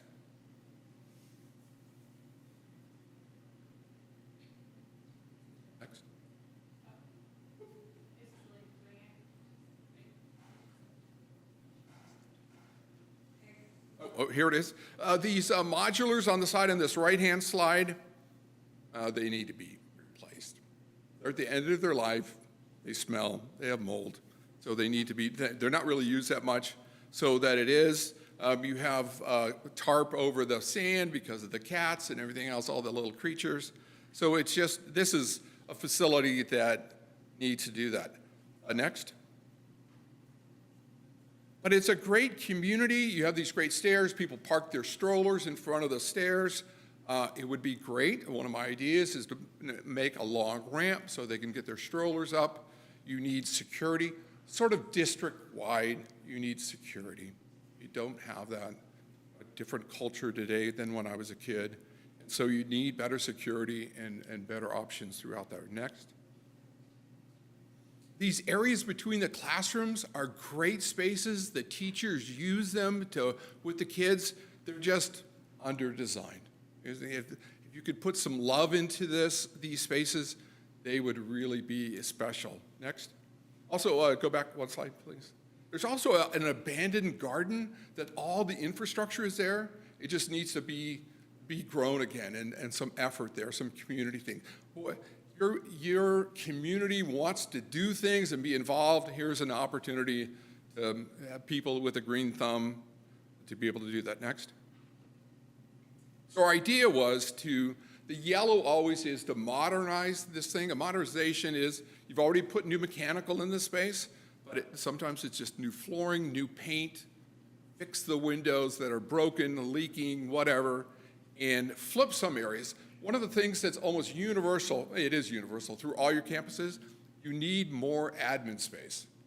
You have more parents coming in, more areas, and you don't have it. You're shoving people, like for counseling in the high school, in a little, a closet, and they're doing counseling in that. So in this, you just flip the one big classroom, and then you add classrooms, and then in the orange, those would all be new classrooms. And you could really make this facility great. You have some fire department issues. The fire trucks can't get in there, but you can do dry standpipes, everything else to be able to make that work. But it's a great campus, great location. It just needs love and some money. Next. Albany High. We worked and did that center new building in Albany High, and so know that campus well. Next. You don't have that much room left in Albany High. Interesting thing about Albany High is that the kids eat their lunch in the hallways, on the ground, all over the place. You really don't have a place for them to sit and eat. It's really compact. And also, again, security is needed. Everybody liked the open campus, that everybody can come and go and everything else. But with that, there also is some security issues. Right now, we're doing all of Berkeley Unified School. We're doing all the security system to make that all work. Big project to make that all things. You have cameras, but sometimes the cameras you can't see if it's a male or female. So it's sometimes useless on face recognition. So that's one of the issues. The multi-purpose building in the corner is beyond its life. It needs to be replaced. You're lacking some space. And so that's a thing. Next. The entrance is, that's glaring into the sun. It'd be nice to plant some trees, some things, some landscapes. A really, at Marin Elementary, we had barely any money to make the landscape work. But with some trees and everything else, you can really transform that with talent. Stairs too narrow. It'd be nice to make the kids. That's the biggest fear in Albany High is going up and down the stairs during class. And then here's the thing, and this is a confession on my profession, is architects always make bathrooms for the minimum amount of code requirement. And the problem is all the kids need to use those bathrooms in 6 minutes between classes. So some kids don't even drink water during school because they don't want to have to go to the bathroom. And so all these schools need to have more bathrooms, more things, single use, everything else to make that all come together. So that's sort of a universal thing to be able to pull that off. Next. This building at the end, the multipurpose building, it needs to be replaced. Plus, you need more space. So next slide. This is the building we did. Just give me a star there. But next. So here's it again. The yellow of modernization. Sometimes, a lot of times, acoustics in the classroom have different materials. Acoustical drywall wasn't around 5 years ago. You can improve the spaces and all these things. Changing rooms, how you do that, that's important. Some touches of landscape, how to do that. And then I'm supposed to dream the big dream. This is not budget, dream the big dream. But on the corner here, you would put a 3-story building. So you could have your performing arts building, and then classrooms, and then on top, admin area, One of your big things in high school is mental health issues and how to get those spaces. There was even talk from the principal, even just add modulars back for those rooms that are needed, because there's just a great demand. And so I don't like modulars either, but it's one of those things where it is. So this idea was to replace the building, had all those admin, and then put, and I did this at UC Berkeley, I put a eating area with solar panels above for the eating area. Put the kitchen on the roof, put the dining on the roof. From that area, you could see both Bay Bridges. So it'd be a fantastic view. Anything else? I'm supposed to dream big. So, what's that? For the students. Put hybrid things, wall, everything else. It'd be gorgeous. And so, and relative, you do that a lot in commercial buildings, is putting things on the roof because it's easy to do. So new technology, new things that you wouldn't do in the past, you can do, and you can do it safely. Wild idea. The other thing is, and this is the thing with Albany and having danced with them, is take part of their part and make it a garden, and sort of for their culinary arts, sort of food to table, be able to use that, plant that, so people understand where their food grows and how it transforms. And you can't do it for the whole school, but you could do it for some, and that's a sort of an idea to use part of the campus. Next. Albany High School Aquatic Center. This is so here's something that I don't know if you guys know this as board members, but 40% of the kids who come into high school don't know how to swim. And by the time they leave high school, over 95, 96% do know how to swim. So I have a friend whose son died in a swimming accident. What a great community service you do. It's a fine community service. Also, the pool's used 7 days a week. Seniors, people who are handicapped, everything else, little kids, big kids, all around. And so it's a great facility. Next slide. And the problem with the great facility, the problem with the pool, they're high maintenance. High maintenance. And you have to put things in your budget for the future, because when they break down, it's very expensive. The indoor pool is a great facility. One of my staff members learned how to swim here, and it's well used. Next. The outdoor pool is great. It's well used, everything else. Next. But as with pools, chlorine, everything else, it starts to eat away. Your floor needs to be replaced. Your wall, the director has come up with all ideas to fix that. Bathrooms it starts to eat away. Next. The sign on the front has burned away on the side. I don't know if you see that on that first slide. It burned. Next. And then next. Your pool supplies are in a container, things. You have the heating system. You just see the wear and tear. The usual system is, 15, 20 years. It all has to be replaced. You're getting close there. So that's just my thing. It isn't any big change of plans or anything else, but there is that when something breaks, next slide, when one of these pumps break, the pool shuts down, and it has to be done that. So that's something to think about in the next 10 years, is looking from 2024 to 2034, how that all works. Next.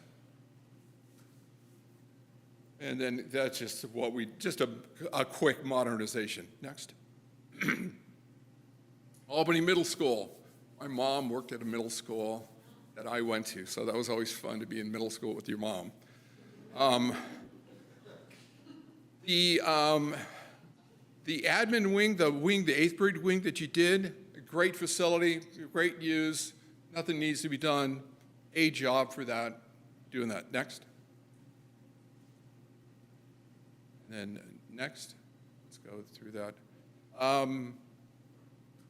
The old building, it needs a modernization. One of the teachers had repainted the room multiple times because it just sort of grimes out after a while with junior high kids, as you know. There are some acoustical treatments. When all the junior high kids are in there, I think it's beyond the right decibels, safety-wise. So it's one of the things, again, the stairs are too close and everything. Next. And, it just needs some acoustical love. Next. Also, again, in the schools, blinds. You need multiple blinds, some shading blinds, some blackout blinds. This is in the library. Probably some creative idea how to have light and natural light and how to make that all work. Needs to do that. Your librarians all love their space. They love their books. They love the kids reading. Readers are leaders. And so they really care about that. Your kitchen in the junior high probably needs to be replaced. I don't know how they make all the junior high things. Your kitchen people are amazing throughout the district, because I don't see how they make all the meals every day. Next. Yeah, this is the annex. Beautiful. Good job. Part of your last 10 years. Next. You need more bike storage. You need electric bikes, plug-ins, scooter plug-ins, everything else, things that we didn't see 10 years ago. Simple to do, not that big of a thing. Some little money here and there, you can make that all work. Next. Your athletic field is great. Your Scots, some offices, some modulars are done. They're okay. Next. I think, let's go to the next. Here's one thing. Go back. This fence along between BART, the homeless people sort of hang out over there and they watch the junior high girls. We should just close off that fence, tarp it, whatever. They just do weird things. Next. One of the things, this is done in Berkeley, but I think and this is a bold move and everything else, but the street above the annex, you would close that off, gate it, and let the kids walk back and forth. Work with Albany to do that, to be able to do that during the day and everything else. It's done in other communities. It seems like a safe thing. It sort of scares me with these kids walking crease, even for me, it's like that. We probably need double entrances at the junior high, so there's a gap, so you see that and everything else. Just a security. Again, the homeless walking in, everything else, just to be able, the principal thought that was a better idea. And then this center area, where between the area, that grass knoll, someone thought it was a good idea, but it needs to be redesigned because you have too many kids, too many bodies to be able to do that. And then the modernization of just love. You have a great art teacher in there, great music. I mean, you should be proud of your music program, your art program, all good stuff. Just a little bit of tune-up in through here, but not that big a deal. Next. Cornell Elementary School. This is your problem child. Neglected, problem. Next. One of the things I learned in Marin, and Melissa really did a great job, is creating a big play area. She fought for a bigger play area to make that a bigger play area thing. This, you're lacking a play area. It's all broken up, and it needs love. Next.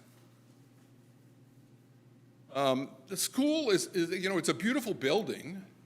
It just needs some modernization. Next. The school area, the undercover area, the seating area, just needs a thing. The original auditorium needs to be revamped to what it originally was. It was a great space, and then someone cut into it. Not a good idea. Next. Library. The librarian loves this space. Great light. Do that again. Fix the auditorium. Next.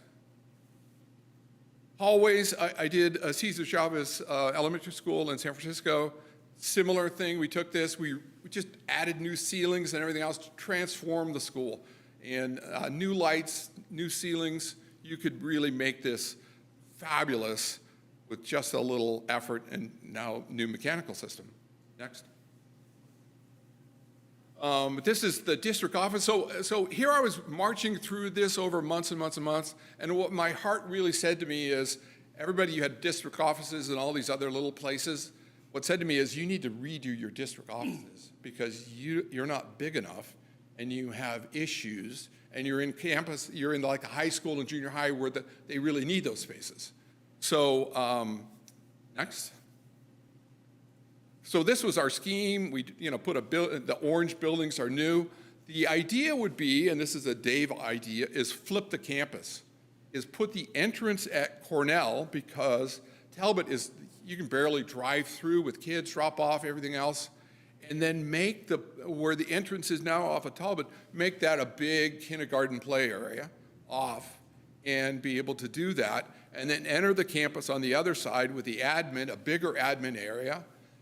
Put the library in the corner so that you can, for the kids who want to, like I did in Marin, the kids who want to play or don't want to play, they can go and read a book, or they can bring books out. That could all work, and create another area. Now, I don't know who it came from, but Scott emailed me after I was all done this and said, we have another idea.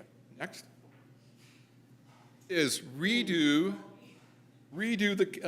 I love this. This is Architect 101. This is my love here. Take the first floor, knock down the admin building in Akalani School District. I redid the admin building, and they got a lot of heat, and then when it was all done, they thought it was genius, is first floor do retail, second floor admin offices, do underground parking, third floor, fix the classroom, and then make a huge play area. That has to be designed. That is just, you can really do some nice things. And it combines things, and then the classrooms are all used, and you can make that all work. Expensive, but long-term, economically and everything else, this is a brilliant idea. So whoever did it, I take no ownership, but it's a great idea. So that is something that would transform this campus and really, really improve it, and really make this a great campus like the rest of your elementary schools. Next. Marin Elementary School, and spent many time. So a 10-year plan, everything else on this, there isn't much to do for 10 years for Marin. We spent a lot of effort in through here. The only thing that we would do is do let's look at the slides of Marin. Next. We have the classrooms, everything else. Next, the library's done. We've saved the tile, the classrooms, the teacher area. Next. This is the little mound is the kids' favorite thing. I don't know why it is, but they love that mound. And then the slide. Next. And then the wall, the stink wall was done in the play field. Next. So the only thing on Marin is we would fix it's either a pre-K or TK, that area that wasn't touched as part of the modernization. Next. Ocean View Elementary School. Now, Ocean View Elementary School is a great school, but I as an architect, I'm paid to tell you the truth. It's half done. It's half baked. The thing is, next. Great campus, everything else. Next. But as you go to the one side, it starts to lose everything in that. Next. This is fabulous, and it works, and the great library in the center. Next. But one of the things universally through teachers, principals, everything else, is that the playground is too small, and even the park wasn't that. Next. So here's a simple idea to be able to do that, and I'm not even losing parking spaces. I flip the parking around, I add a fence, and I add more play area, and I'm just putting stuff there, but it could be designed better, landscape architect and stuff. But be able to put more play area, pretty simple, just a fence and some lines and everything else, working with the fire department, everything else has to be done. And then move the after-school care in the front. All the people have to pick up their kids, everything else, better in the front, drop off their kids. Having done that many years ago with my kids, you sort of always late and everything else. And then put the kitchen, take the kitchen out of the multipurpose building and put it in the back with more seating area in that. The acoustics, the orchestra was playing in elementary school. It was a little painful to hear kids playing their instruments there, but it was all good. But a beautiful campus, beautiful school, just a little more effort and things. Next. Okay, appendix. I wouldn't security, this is from the task force. Security, security, security. We need that. It's easily done. To be able to look at this and sort of, you know, if I'm recommending to you anything first you should do is do the security campus-wide. It's just needed to be able to do that next. And then you have completed a lot of projects. So a lot of school districts do these master plans every 10 years and they don't do anything. Or they do one or two things. You've accomplished a lot. You've accomplished a lot as a district these last 10 years. And so you're credited, so in the next 10 years, you should be able to accomplish even more, but it takes vision first off to do these plans. Dr. Wells, this was his idea. I'm just, you know, I'm hurt to see him go. But his idea to go and do this, get a vision for the future, and then put this in place. Next. And I just quickly go through these. These are all the people who worked, met, walked, everything else. A lot of effort. I don't see that with other districts, but a lot of effort with your teachers and, you know, working the whole day with the kiddos, and then spending an hour or 2 hours with me on a Friday afternoon or a Wednesday afternoon or a Monday afternoon. So it's a big effort. Next. And you see the people. I want to just give everybody credit for that and be able to do that. And next. So questions, comments? It's a lot to do that. We have a booklet. We do that, but it gives a vision so if something comes forward, someone can come in and go, that's a good idea, let's do this, and go from there. Okay. Thank you. Sign us up. We're gonna need a line of credit, guys. All right. Okay. So he had the fun job. Are we, so, whew. Was there any, Just a quick question, actually, for the Cornell site. I'm just wondering, ooh, so loud.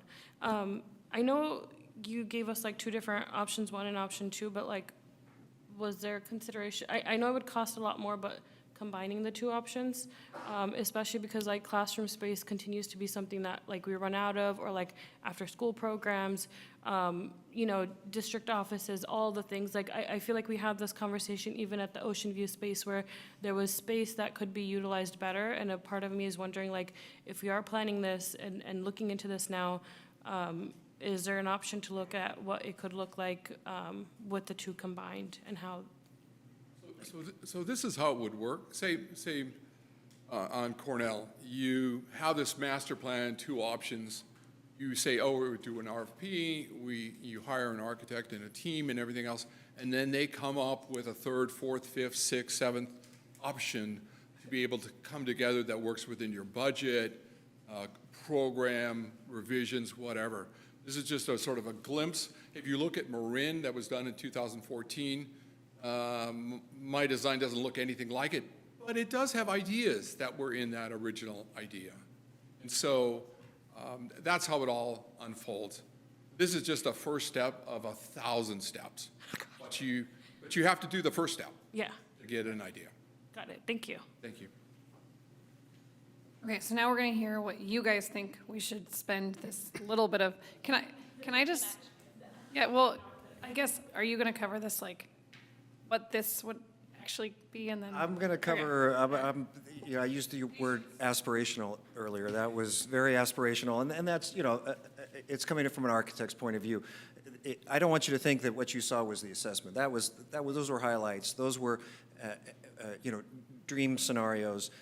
If you look at the document that's in the board package, the 70-page document, you'll see much more granular detail what is needed specifically at each school, and that was my job, was to diagnose that and dig into that a little bit.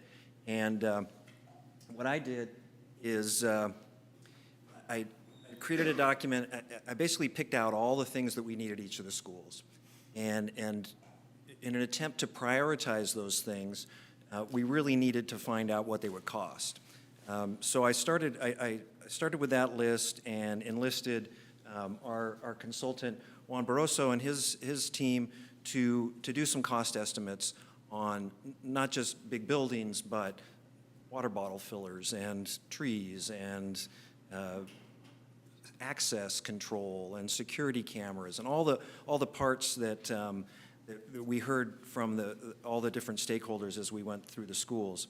And so if we were to, using those numbers, if we were to do everything that was just presented to you, depending on which Cornell plan we decide is the best for the site, we're looking at between $273 and $325 million. So that's something to hope for someday. My job, again, is to be a little bit more practical and realistic. So as I reviewed the assessment, I saw themes rising to the surface across all campuses. And I think we can go to the next slide, Jackie, please. Thanks. Just what I'm going to talk about is the school site needs and the estimated costs, and then we'll look at those in total, overall costs, and then we'll look at the money we actually have to spend and try to allocate that to the school sites. Next slide, please. And so as I looked at the assessment, the areas that the buckets that the needs seem to fall into were these main areas. Security, as David said, across the board. And at some schools, that's the highest priority. We got to keep our kids safe. And then it wasn't mentioned too much because it's not too sexy, but all of our HVAC, much of our HVAC is nearing end of life. We've got a good system at Marin, it's brand new, good system at Ocean View, but our other schools, we're going to have Cornell soon. Our other schools, we are really looking at units that are 15 years or older, and that's where it stops being effective to fix it rather than replace it. So we have to, so we do need to look at putting some money towards that. And then modernization, as he mentioned, restroom upgrades, classroom upgrades. There are some roofs that need attention, the mental health and wellness classes, those fall into that modernization. It's not on this slide because it's not on this slide, but accessibility is another area that rose to the surface. Making sure that our students have accessibility to all parts of the campus and equity across campuses, and technology, and then new construction. So I looked at those, I pulled those things from the report, and then used the costing that Juan provided, and came up with a cost for each school if we were to do everything recommended in these areas at those schools. So for instance, at the high school, including the new construction, which will be taking down the fine art building and the kitchen NPR building and building a new building there, we're looking at $62.5 million. Next school, please. Next. Wait. Can we, would it be okay to go school by, like, if there's questions on this or anything, can we do that? Because I feel like, yeah. I just had a question. You put technology 250,000, and I'm just wondering, is that like what is, I don't know what that means. Technology, we consulted with Eric, our director of IT, and there is a slide later that lists that, but it's cybersecurity, broadband improvement, Wi-Fi improvement, connectivity, server upgrades, the technology that we provide to our students. It's not necessarily hardware, like computers and things, but the infrastructure that makes the technology work. Okay. And we have a server at high school, so we do need to address the high school technology. And also, I know there are some spots that at high school that you don't get Wi-Fi, so teachers and students has to move around to get the Wi-Fi. The technology is sort of a district-wide need. I just wanted to make sure that we You know what it understood was. how it played into our facilities needs assessment, because I was like, if we're just buying new Chromebooks for everybody with this, I don't want to. Well, That's great, That's a okay. good distinction, thank you. Any other thoughts or questions about the high school? And the next one is, I'll make sure I'm talking to the mic. The middle school, again, security rises to the top at all our schools, camera improvement, access control. When I talk about that at each site, what David showed us is a single point of entrance, and as he showed at the middle school, sort of a person trap where you can't get into the school until you've been approved. Alarms, lighting, fencing, and gates. At the middle school, accessibility is a matter of compliance. We need to bring an ADA path from right-of-way to Cougar Field, some parking spaces, some grading. Again, end-of-life HVAC, technology. And then the modernization at that school, aside from painting and floors and things, David didn't go into detail, but he did point out in his assessment that the lunch shelter, there were complaints that it's not great in inclement weather. So improving that and improving the kitchen area would be part of modernization, and restrooms, improving and increasing all gender restrooms. And while we did make some upgrades there over the summer last year, we do need still some restroom work at the middle school. And that would be about $10.5 million. Can we go back? Mhm.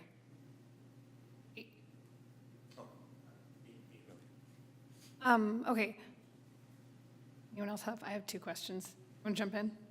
I think you actually, even though it wasn't on the slide, you did say in the modernization that includes kind of like classes where it just sort of smells weird or there's stains on the carpet or that type of thing. I wouldn't be doing my daughter justice if I didn't say that she's in a classroom where she says her teacher is sad because the classroom is really gross. So that's captured in the modernization category. It is. A lot of things are lumped into modernization. Blinds, for instance, floors, windows. At the middle school, there is some waterproofing issues. So yeah, it's that sort of upgrade of the classrooms. Thank you. Any other questions about the middle school? Yes. And I think Deb just stepped out, but maybe she'll come back and I can ask this. Do they only eat outside at the middle school? Like, what happens if it's really pouring rain? Are they in classrooms or do we use the gym? I mean, they have a big gym. They have what is built in as a covered lunch area, and then we added a couple other covered structures, but they do eat outside year-round. Okay. From what I remember when I was in middle school, whenever it rained, we would just eat like in the atrium area or just in the hallways. Okay. We could make that more comfortable. And then I don't see on here anything about that crosswalk between the annex and the main building. And I know that we've brought this up many times, but it's a big. It's like a liability that we're just sort of letting be there. So So we've had a lot of conversations with the city about what is possible, feasible. I would like to learn more about what David is proposing there.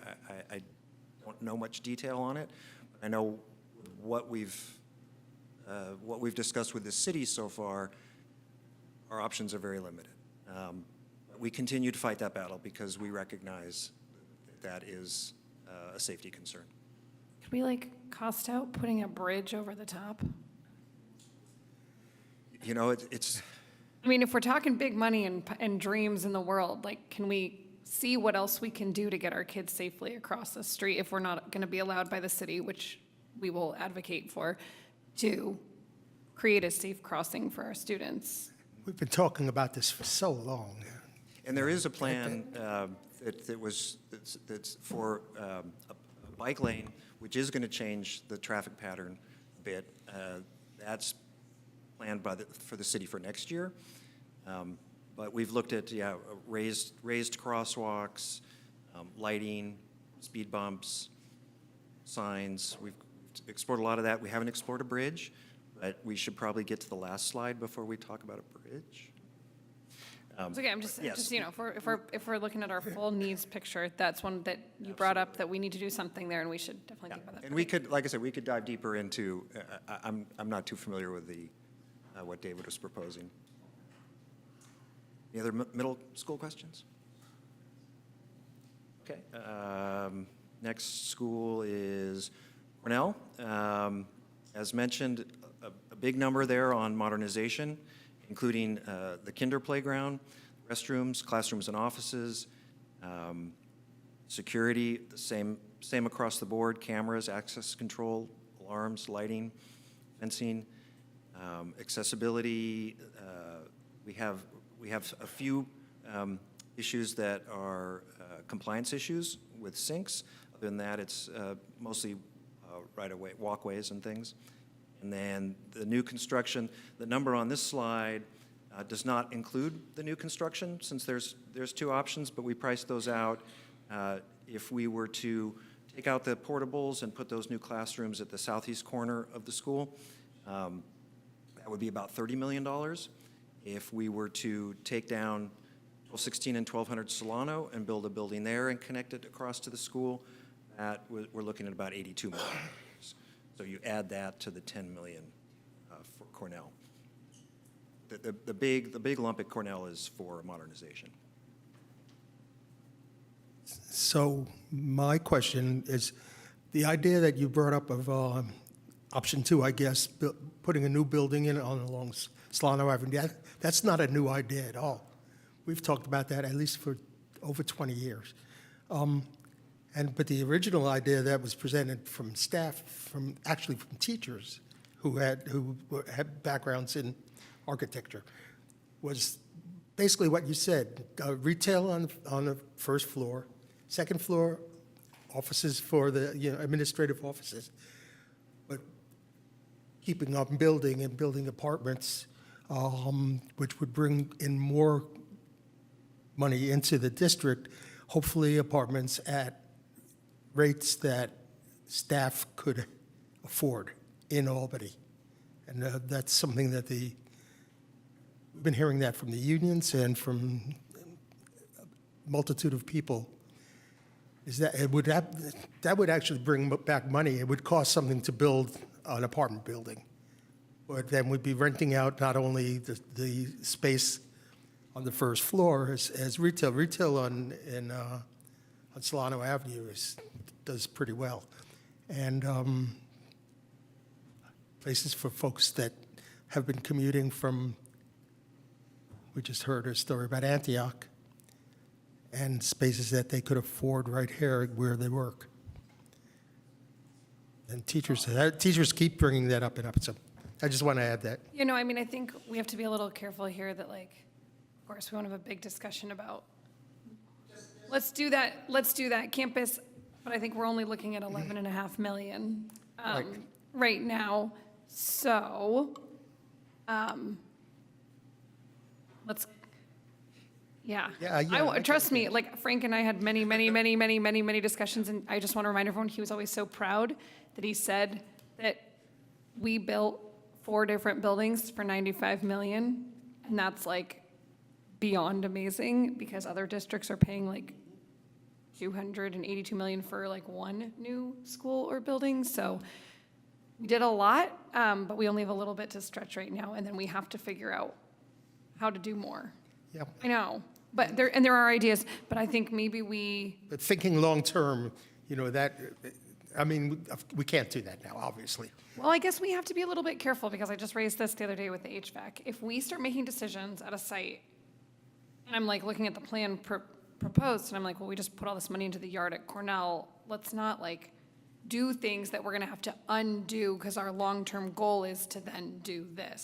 So we need to be thoughtful about, I don't know, who we beg for a lot of money, and We're just throwing out ideas that these are dreams. We've been dreaming about this particular space for a long time. I was informed that there was a plan that a developer would take over that 1,200, like they would work with the district to develop that building, right? You wanna That goes share? back also, yeah.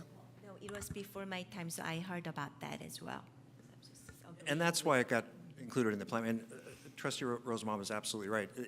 As he was wrapping up the assessment and I was looking at drafts, this plan rose up again from the ashes. Well, we had talked about this, we had developed this idea. So I think he included it as an option. And the details are far from worked out about exactly how that space will be used. Those plans still exist somewhere. I know where to get them. Well, and there was that option can come with outside funding. It was, I guess, vetoed because of parking issues at the time. Yep, so that's a new thing.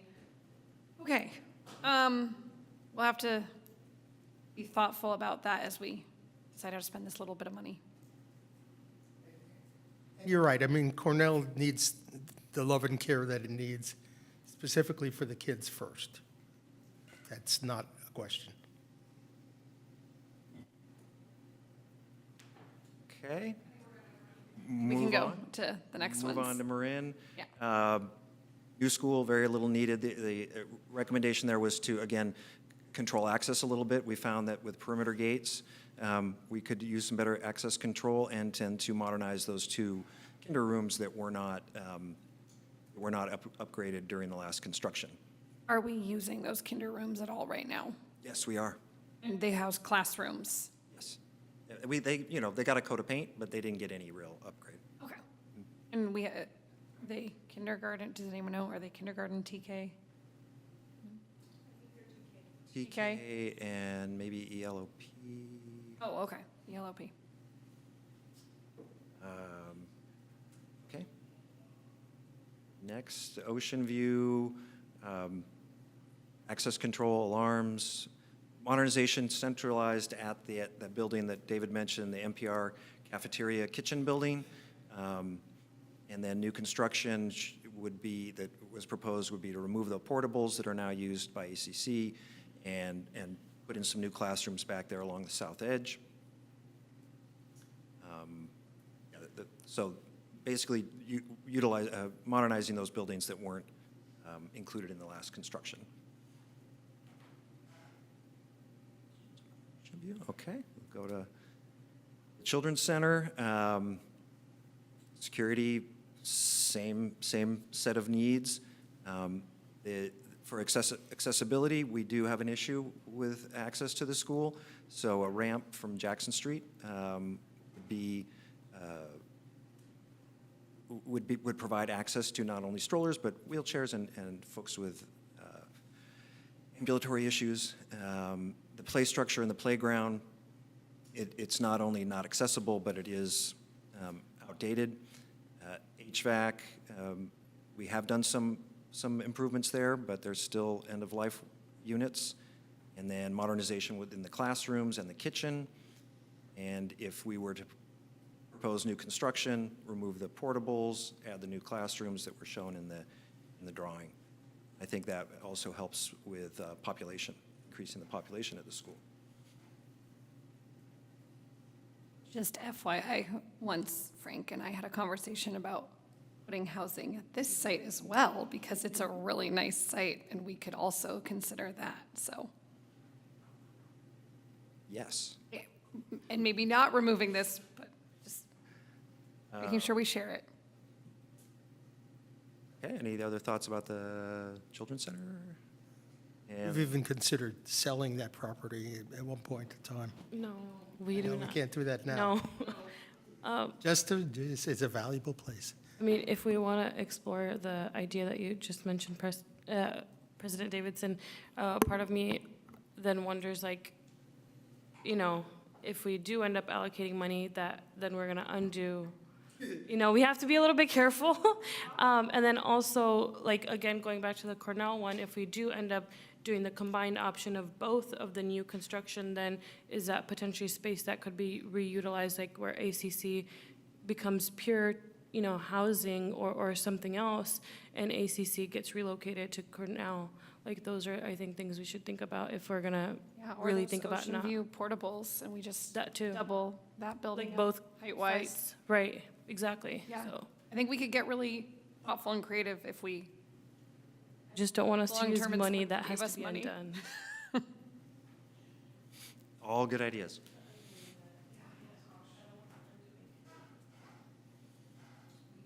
The aquatic center, as mentioned, the pools need to be replastered, resurfacing on the flooring, drainage. So mainly just some upgrades there, less than $500,000. And I think that is it for the sites. Is there- Individual, any other questions just about on, just on individual this sites? one, we've had so many conversations about, having that be its own individual budget. So I think that we should really talk about sort of how that, before we have conversations about the aquatic center, like how that program is functioning and what else.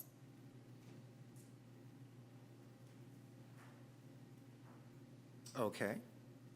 So next, I took all of those needs and added them all up.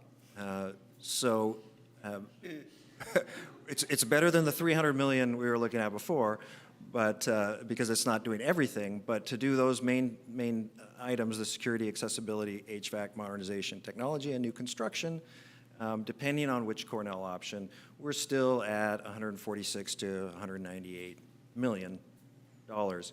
And so this is just a snapshot of what would be needed if we had bottomless pockets. But I used these numbers to help me allocate the money that we do have. And the money that we do have is in, I believe, the next slide, which is almost 11.5 million. We have to keep in mind that some of that money has already been committed to the Cornell HVAC. When we brought the leaseback contract to the board, it was contingent on us receiving this money. So we knew that we were going to already commit this money to the HVAC at Cornell, and that leaves us with $8,369,076. So that's the money we're really working with in terms of how we can accomplish some of the things that are in this plan, some of the most desperate needs. And I took that number based on the proportions that you saw on the previous slide and broke that into these different areas of need, these different large focus areas. And so I'm proposing that we allocate these different areas, these amounts of money, this amount of money, and then I'm going to go one step further and break those buckets of money to each school. And to do that, I used the same percentage that we saw in the slides. So in other words, to break this down by school, for security, let's go to the next slide, which is security. So the total, if we did everything, was $3 million. If we did everything in the assessment plan. And of that $3 million, the high school was allocated $1.18 million, which is 40% of that $3 million. Middle school was allocated $660,000, which is 21% of that $3 million. So I used those same percentages to break down the security numbers. So here, the high school getting $887,630 is 40% of the $2 million. So that's how I did it, rather than just, I think this school needs more, or this is my favorite school. I broke it down based on what the assessment had told us. So using that percentage and the $2 million, just over $2 million we're allocating for security, this is how it would break out per school, with the high school being the one with the greatest need.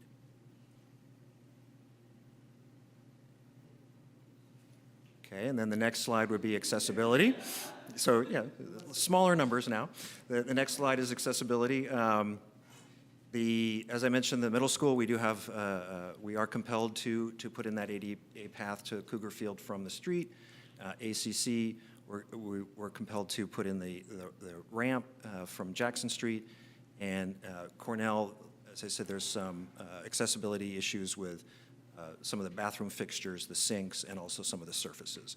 The other schools didn't have the same kind of accessibility issues. Super quick, ACC, we have another access route, though, that people can use. We're just trying to make all routes fully accessible into the school. Yes, and that access route is through the back of the school, driving up and coming down into the parking lot, basically. We don't, even that doesn't have correct sloping and grading, rather, and handicap parking and things like that. So the ramp would be ideal. So that's accessibility, $1 million, and then the next would be HVAC, and we've made a lot of improvements in the last few years, but every day I live dealing with HVAC problems, units that need parts, units that are going out. So the highest need right now is at the high school, and that's mainly because they have so many units at that school. And also, I want to mention that whenever we were replacing any of our HVAC units, we're doing it with electric heat pumps. That's part of our electrification initiative to reduce our carbon footprint and eliminate gas-powered appliances at the schools. So that's how it would break out. And then just a reminder that the Cornell project is now up to $5.5 million. That includes the amendment that we just passed. I kind of assumed that we were going to pass it when I put that number there. And then middle school, same thing, end-of-life equipment. So that's HVAC. So if we decide to do anything at Cornell, we need to keep the HVAC system? I mean, is that like? And we would. Okay. Yeah. Repurposing is. Even the modernization, even the construction proposals, if we were to tear out the portables, for instance, the portables are not part of this HVAC program. So we wouldn't be tearing out any new equipment. Any other questions about HVAC? And then modernization, again, all those things going on within the classrooms, the hallways, the offices, the grounds. Cornell, it's the largest share based on the needs assessment. And this would, what happens now, we discuss these allocations, we come back next meeting and approve them, and then my job is to really see what can I get for $60,000 at AMS? What are the highest needs at AMS? What are the highest needs at the high school? We have an assessment that's very thorough and complete, but it doesn't really prioritize those things. It just tells us all the needs. And now that we have a number, we will have a number associated with it, the process starts of really deciding how to spend that. And the way I approach that is health and safety always first, and then what things, if they break, are going to wreck something else. If we don't fix a leak and water ruins some computers or some books, there's increased costs. So those things that implication would be a greater loss if we don't repair that thing. Mr. Jeffy, also, can you mention about some of the compliance issues at Cornell, restrooms and high school? Yes. So at Cornell, we talked a little bit earlier about DSA, Division of State Architects. We did a major improvement of the playground. Yay, it's beautiful, it's open. When they reviewed that, they also reviewed accessibility on campus. That's part of what they do. They like, whenever you take anything to them, they look at seismic structure, accessibility, things like that. So they found that we have to make improvements in our restrooms at Cornell, and it's actually tied to the playground project. We have 1 year to make these improvements that are in the restrooms just off of the playground. So that's that. What is that? Can you explain more, please? Sure. Someone who's very fascinated by the restrooms at Cornell would like to know. I don't have the Me. drawing in my slides. The drawing is in the assessment, but it has to do with sinks primarily and access to the spaces. So there's one little ramp issue. We would have to tear out some sinks and put in sinks in a different configuration in order to allow the right amount of accessibility to all of the stalls and the facilities. That's briefly. You can see the drawing is very good. It shows in red what we have to take out and what we have to put in. I guess so when we say like compliance on those, I think that's great. That's good. Are we like Point have of the order. right number of toilets? Yeah. Point of order, I move that we extend for 20 minutes. Oh,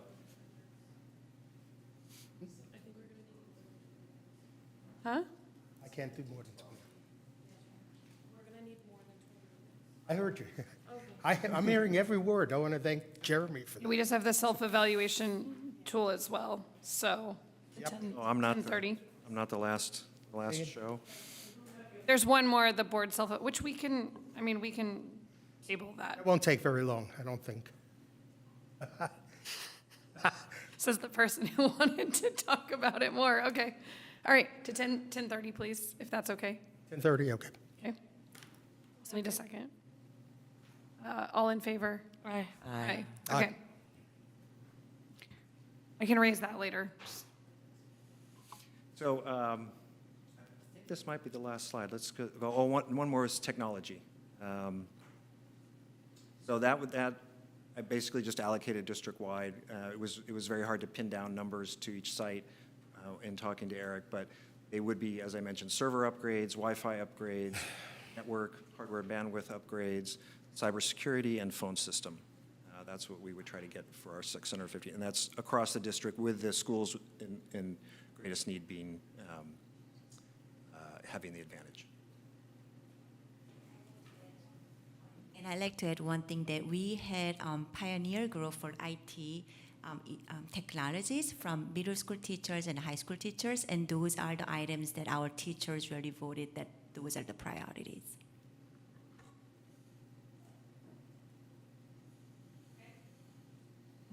So a review and discussion item to come back, and I imagine that if there are other thoughts or other ways to allocate, that we would continue that conversation.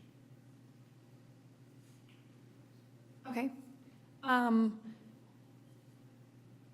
Yeah, we'll go down the line this way. Well, I guess next meeting, we're gonna approve spending this $11 million, and this is how they're proposing that we spend it So it's going to come back at our next meeting. at our next meeting. So if we have any changes or things that we want to see to approve it, we need to do that now. Talk about it, so they know. I know. A lot to absorb without any time to think about it. I'm not ready to do that yet. Right, go ahead. Can I ask a question? Is there as far as like our timing, is there we can't talk about it again because like in 2 weeks we have to approve it because it needs to start getting spent by X time? Like, is there a place the time is coming from, the timeline? Oh, it's coming back for a review and approval. Like I'm asking, could we do another review and discussion and then the? No, it's coming back as an action item. but No, I think. Review and action. Yeah, but- Why is it coming back as an action item as the second time? Is it possible to have more time to discuss? That's my question. Is there like a timeline that's preventing us from talking about it more? You understand what I'm saying? Like, we might need more time to discuss our bigger plan before we can decide on these little amounts of money. So we might need to like have another agenda item to hash this out. Or we might need to have a workshop to be like, what are we really thinking here? And time for us to hear. Yeah, it's huge. Because we actually put two things into one here, which was the thing we've been waiting for 3 years is this facilities assessment for instance, before you were even in the district? And then also, how do we spend this money? So I think it's a twofold. So if we have questions tonight to help us clarify it, and then let's just do that. Let's just say. So there's no time limit. There's no. No, we don't have to do that. Yes, so we can have another review and discussion. The only thing is that when we want to address some issues, like something like bathroom at Cornell, we'll maybe just have to use it and get the approval from the board later on that, oh, we spent it already, so it's not 8.5 million anymore, it's gonna be maybe like 8 million. So, because we're out of compliance, or because we're doing it during the summer, or? We will have to just continue to modernize or do some work, but this is the pretty much only money we have to address the facilities. So can we break it down into things that need to be approved right away and bring those back as just a piece? Separate piece? Yes, of course. So as our director, Mr. Jeffy, bring any items in the future, we can always mention, and we always do, that this is from the facility, from the state funding. Right. And then board can approve. That makes sense. A similar process to the $4.5 million. Yep. When I first started, we allocated that out to different buckets. And then when needs were presented, it's, okay, we've already spent this much, we can't spend in that area, we have to spend in this area. That's the kind of direction that I think this will provide.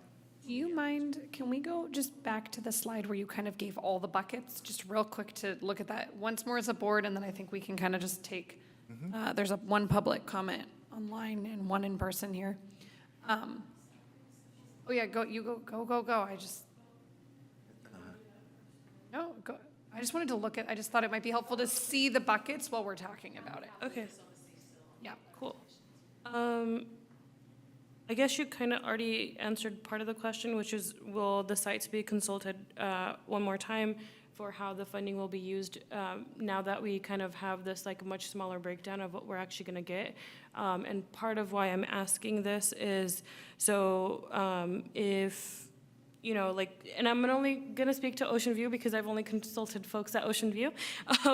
But if we're looking at $270,000 at Ocean View for modernization, and then also $155 and $355 for security, I guess the thing is, there's so many different aspects that need modernization, but like the top priority for Ocean View in particular is like the kitchens. I know we spent like a lot of time talking about the kitchens, and I don't know if $270,000 would like get us a new kitchen, especially with the way that we have it in the plan. And so I guess two-part question, if we can't do like that ideal thing that we want, like can we actually like make sure we speak to the sites again to figure out like, okay, this is the only pool that we're gonna get for this particular category, how would you like it best spent? Just because like the biggest priority out of everything and the most urgent need at Ocean View in particular is the kitchens. Yes, that money could be spent like upgrading like the playground and like creating that kind of side space that we talked about near the fire space, but like at the end of the day, if we don't have the money, I guess it depends on how far out we're gonna find the ways to get money for some of these like larger projects that we're talking about. I feel like my question was all over the place, but So if we don't have the money to tear down that building and build a new one, how should we spend the money that's allocated towards it? And I think that is a good part of the conversation, because if $270,000 doesn't get us what we need at Ocean View, is that money better spent somewhere else? Or like if Ocean View has 3 buckets, one for technology, one for the playground, and one for modernization, could they be combined to actually get the one most pertinent project done? Like maybe that's the discussion we can have next, right? that was my other question. Okay. That was gonna be my other question, and actually more so for all sites, like if there were other issues that different sites want to just combine all the buckets, can we combine all the buckets of like the overall allocation per site? I think you make the rules. Well, okay, then we'll figure. Yes, this is. We need more time. We will, we're on it. Okay. Yeah. Okay, I'm going to take the 2 public comments, then I have one more question. But I'm going to go here in person first, and then with our virtual comment. Is it on? Yeah, okay. Hi, I know we're really talking about what to do with $11.5 million, and I know that the list of all the projects seemed fanciful and comical, and we all wanted to laugh at the idea of spending that money. But I do imagine that at some point the Marin, Ocean View, AMS, and AHS projects also showed up on a list like that at some point that we all thought was seemed impossible, and it wasn't. So I just want to speak briefly about the long-term dream and encourage this board and our community in general to start thinking a little bit about that arts building at the high school. I think many of us have been to, for example, choir concerts, which are split into by grade by grade, and still have parents and grandparents sitting on the floor and people waiting in the lobby, and kind of unacceptable situations and that's for all grades. That's not just for the high school, that's for the middle school, that's for the elementary schools. We have these amazing arts programs that last night the bands played at Yoshi's. They were so fantastic. And we have this amazing dance and theater. They're all doing a lot with a little.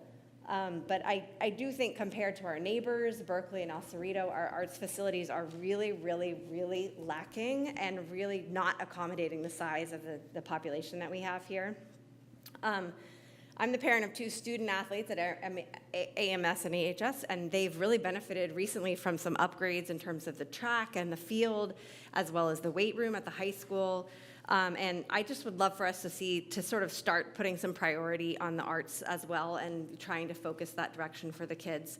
And I think we have these amazing programs. And I also think we can start building community support in that direction, and also, again, to think of it not just as something for the high school, but for the whole district. That is, in addition to technology, I would argue, somewhat of a district-wide program. So yeah, thank you. I have no illusions that my kids will be here to enjoy it, but I would love for this community to start building towards that. Thank you for that, and we have one more online commenter. Hi there. Can you hear me? We can. Oh, thank you. My name is Nair Castillo-McIntyre, and I'm one of the members of the Albany Disability Squad's founding steering committee. But tonight I'm speaking in my capacity as both a member of AUSD's Special Education Advisory Committee and more specifically, a member of the Adult Transition Program Task Force or Subcommittee. And I love that Mr. Jaffe has taken this opportunity to take a global view of the district's facilities. And thus it presents an opportunity to really think long-term about where the adult transition program should be in a place that is suitable for its needs. As you know, it wouldn't belong in any of the lower level schools, and it actually doesn't truly belong at the high school. It is an adult transition program away from high school and into adulthood. So if you are actually considering bringing this back as a discussion item rather than an action item, it would be great to see there in that presentation. I didn't see it here, maybe I missed it. It would be great to see where the universe of possibilities is for the adult transition program, so that rather than, I know that for this coming fall, they're going to stay the course where they are, but it's not inconceivable that they might be asked to move again. So if that is the case, it'd be great for them to move to a permanent location where they can stay for a long time. Thank you for taking my comment. These are all such amazing ideas. So I'm just wondering if we've had any conversations since we've been working on this for a long time. You see this giant picture, do we have any thought on options? Are there other grants? Are there other revenue streams? What else could we do as a district to help make some more of these, maybe not all of them, but some more of these a reality, especially some of these pressing needs?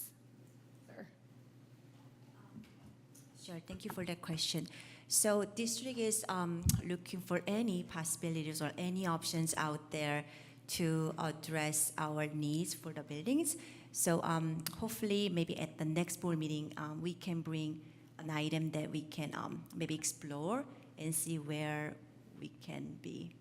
Right, so we will work on that, and we are working through it in the process. Okay, so maybe it sounds like we'll have like a bigger facilities needs discussion item at our next meeting, and we can tie in all of these different elements, yeah.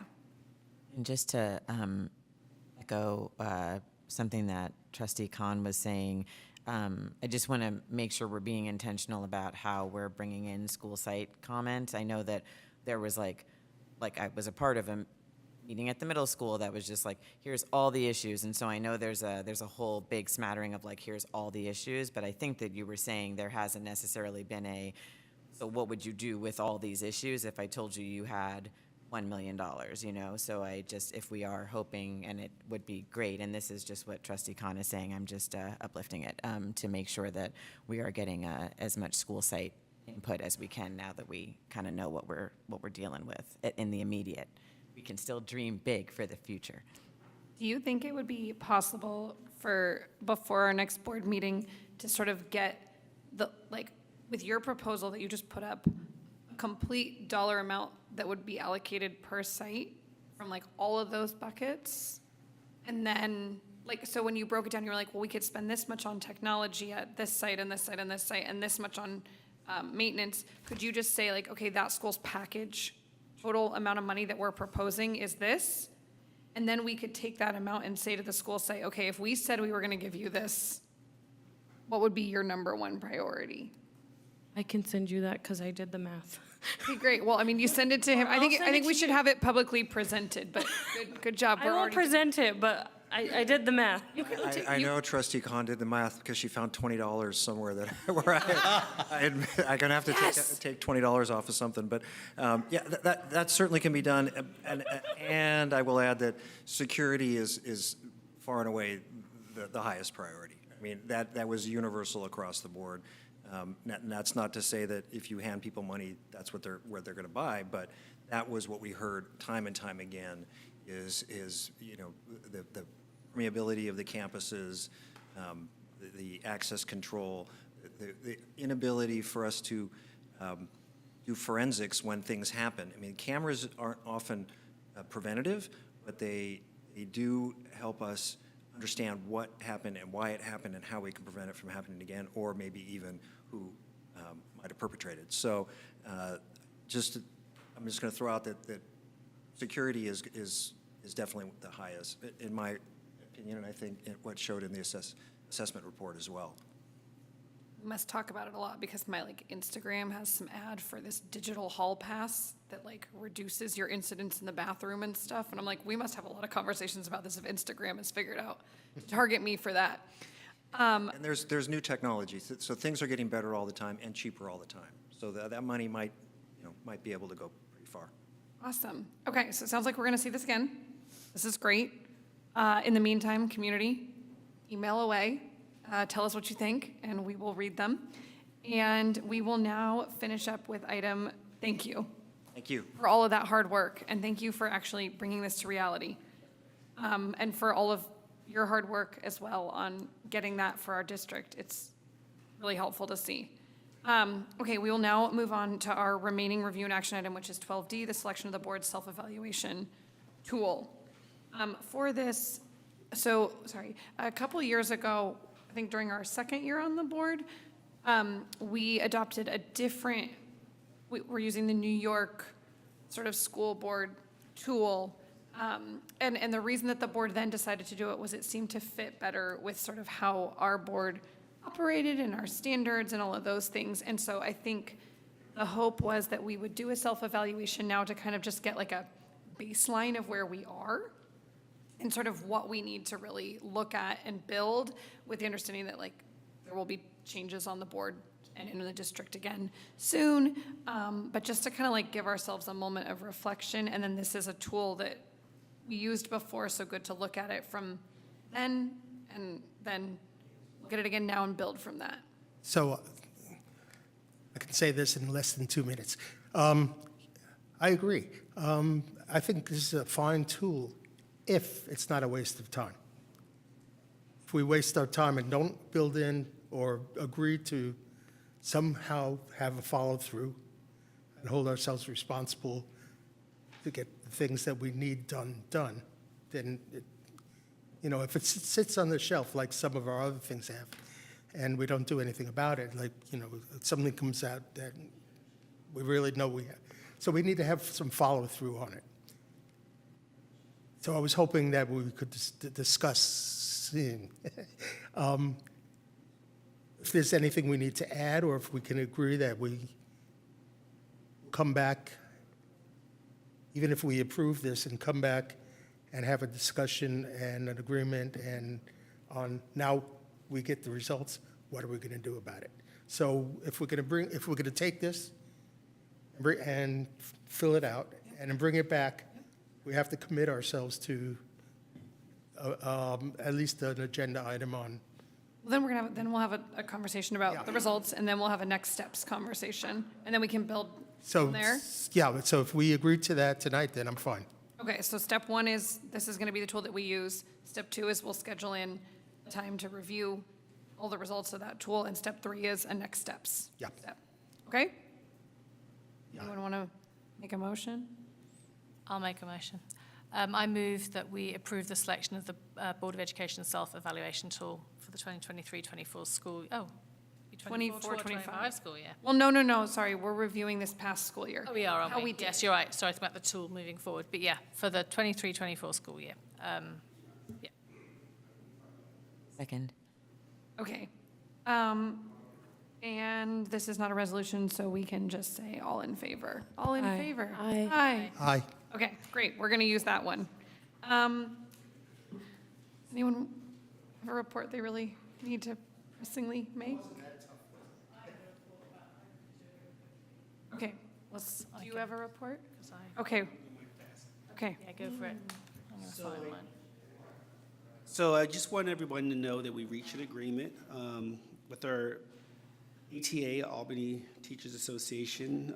We signed the MOU, the early bird, late bird schedule. So TKK will have the same starting and ending time, which would be 8:30 to 1:30. And grades 1 through 5 will be 8:30 to 3:05. I will be sending out more information this week so that parents can plan for next year.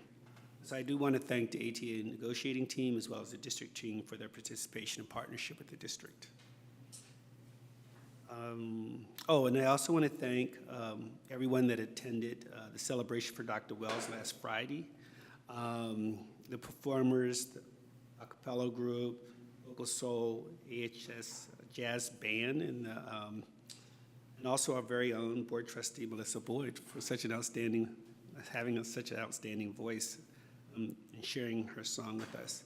And I just want to thank the board for this opportunity to sit in Dr. Wells' seat. It's an honor and a privilege to carry out and serve.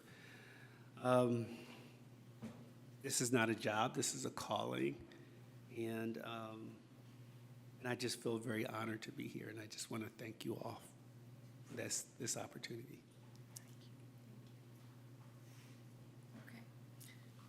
I'll be super quick. Student Achievement Committee meeting coming up on Thursday, 5:30, as Yaneli said.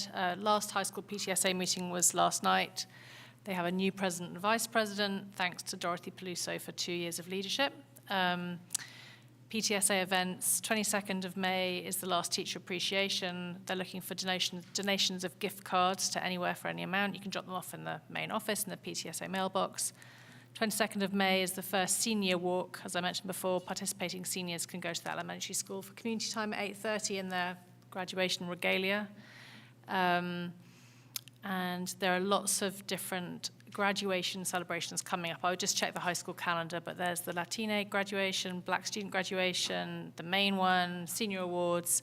Just have a look at the high school calendar. And also don't forget to vote for Pam Lynn McAllister, who's a finalist in the NBC Sports All-Star Teacher Award You can vote daily. There's a link on the homepage of the district website, and the prize is $30,000 for the teachers' school, so the high school. So worth doing. You can do it every day. I am, and all my family is too. So that's the end of my thank you.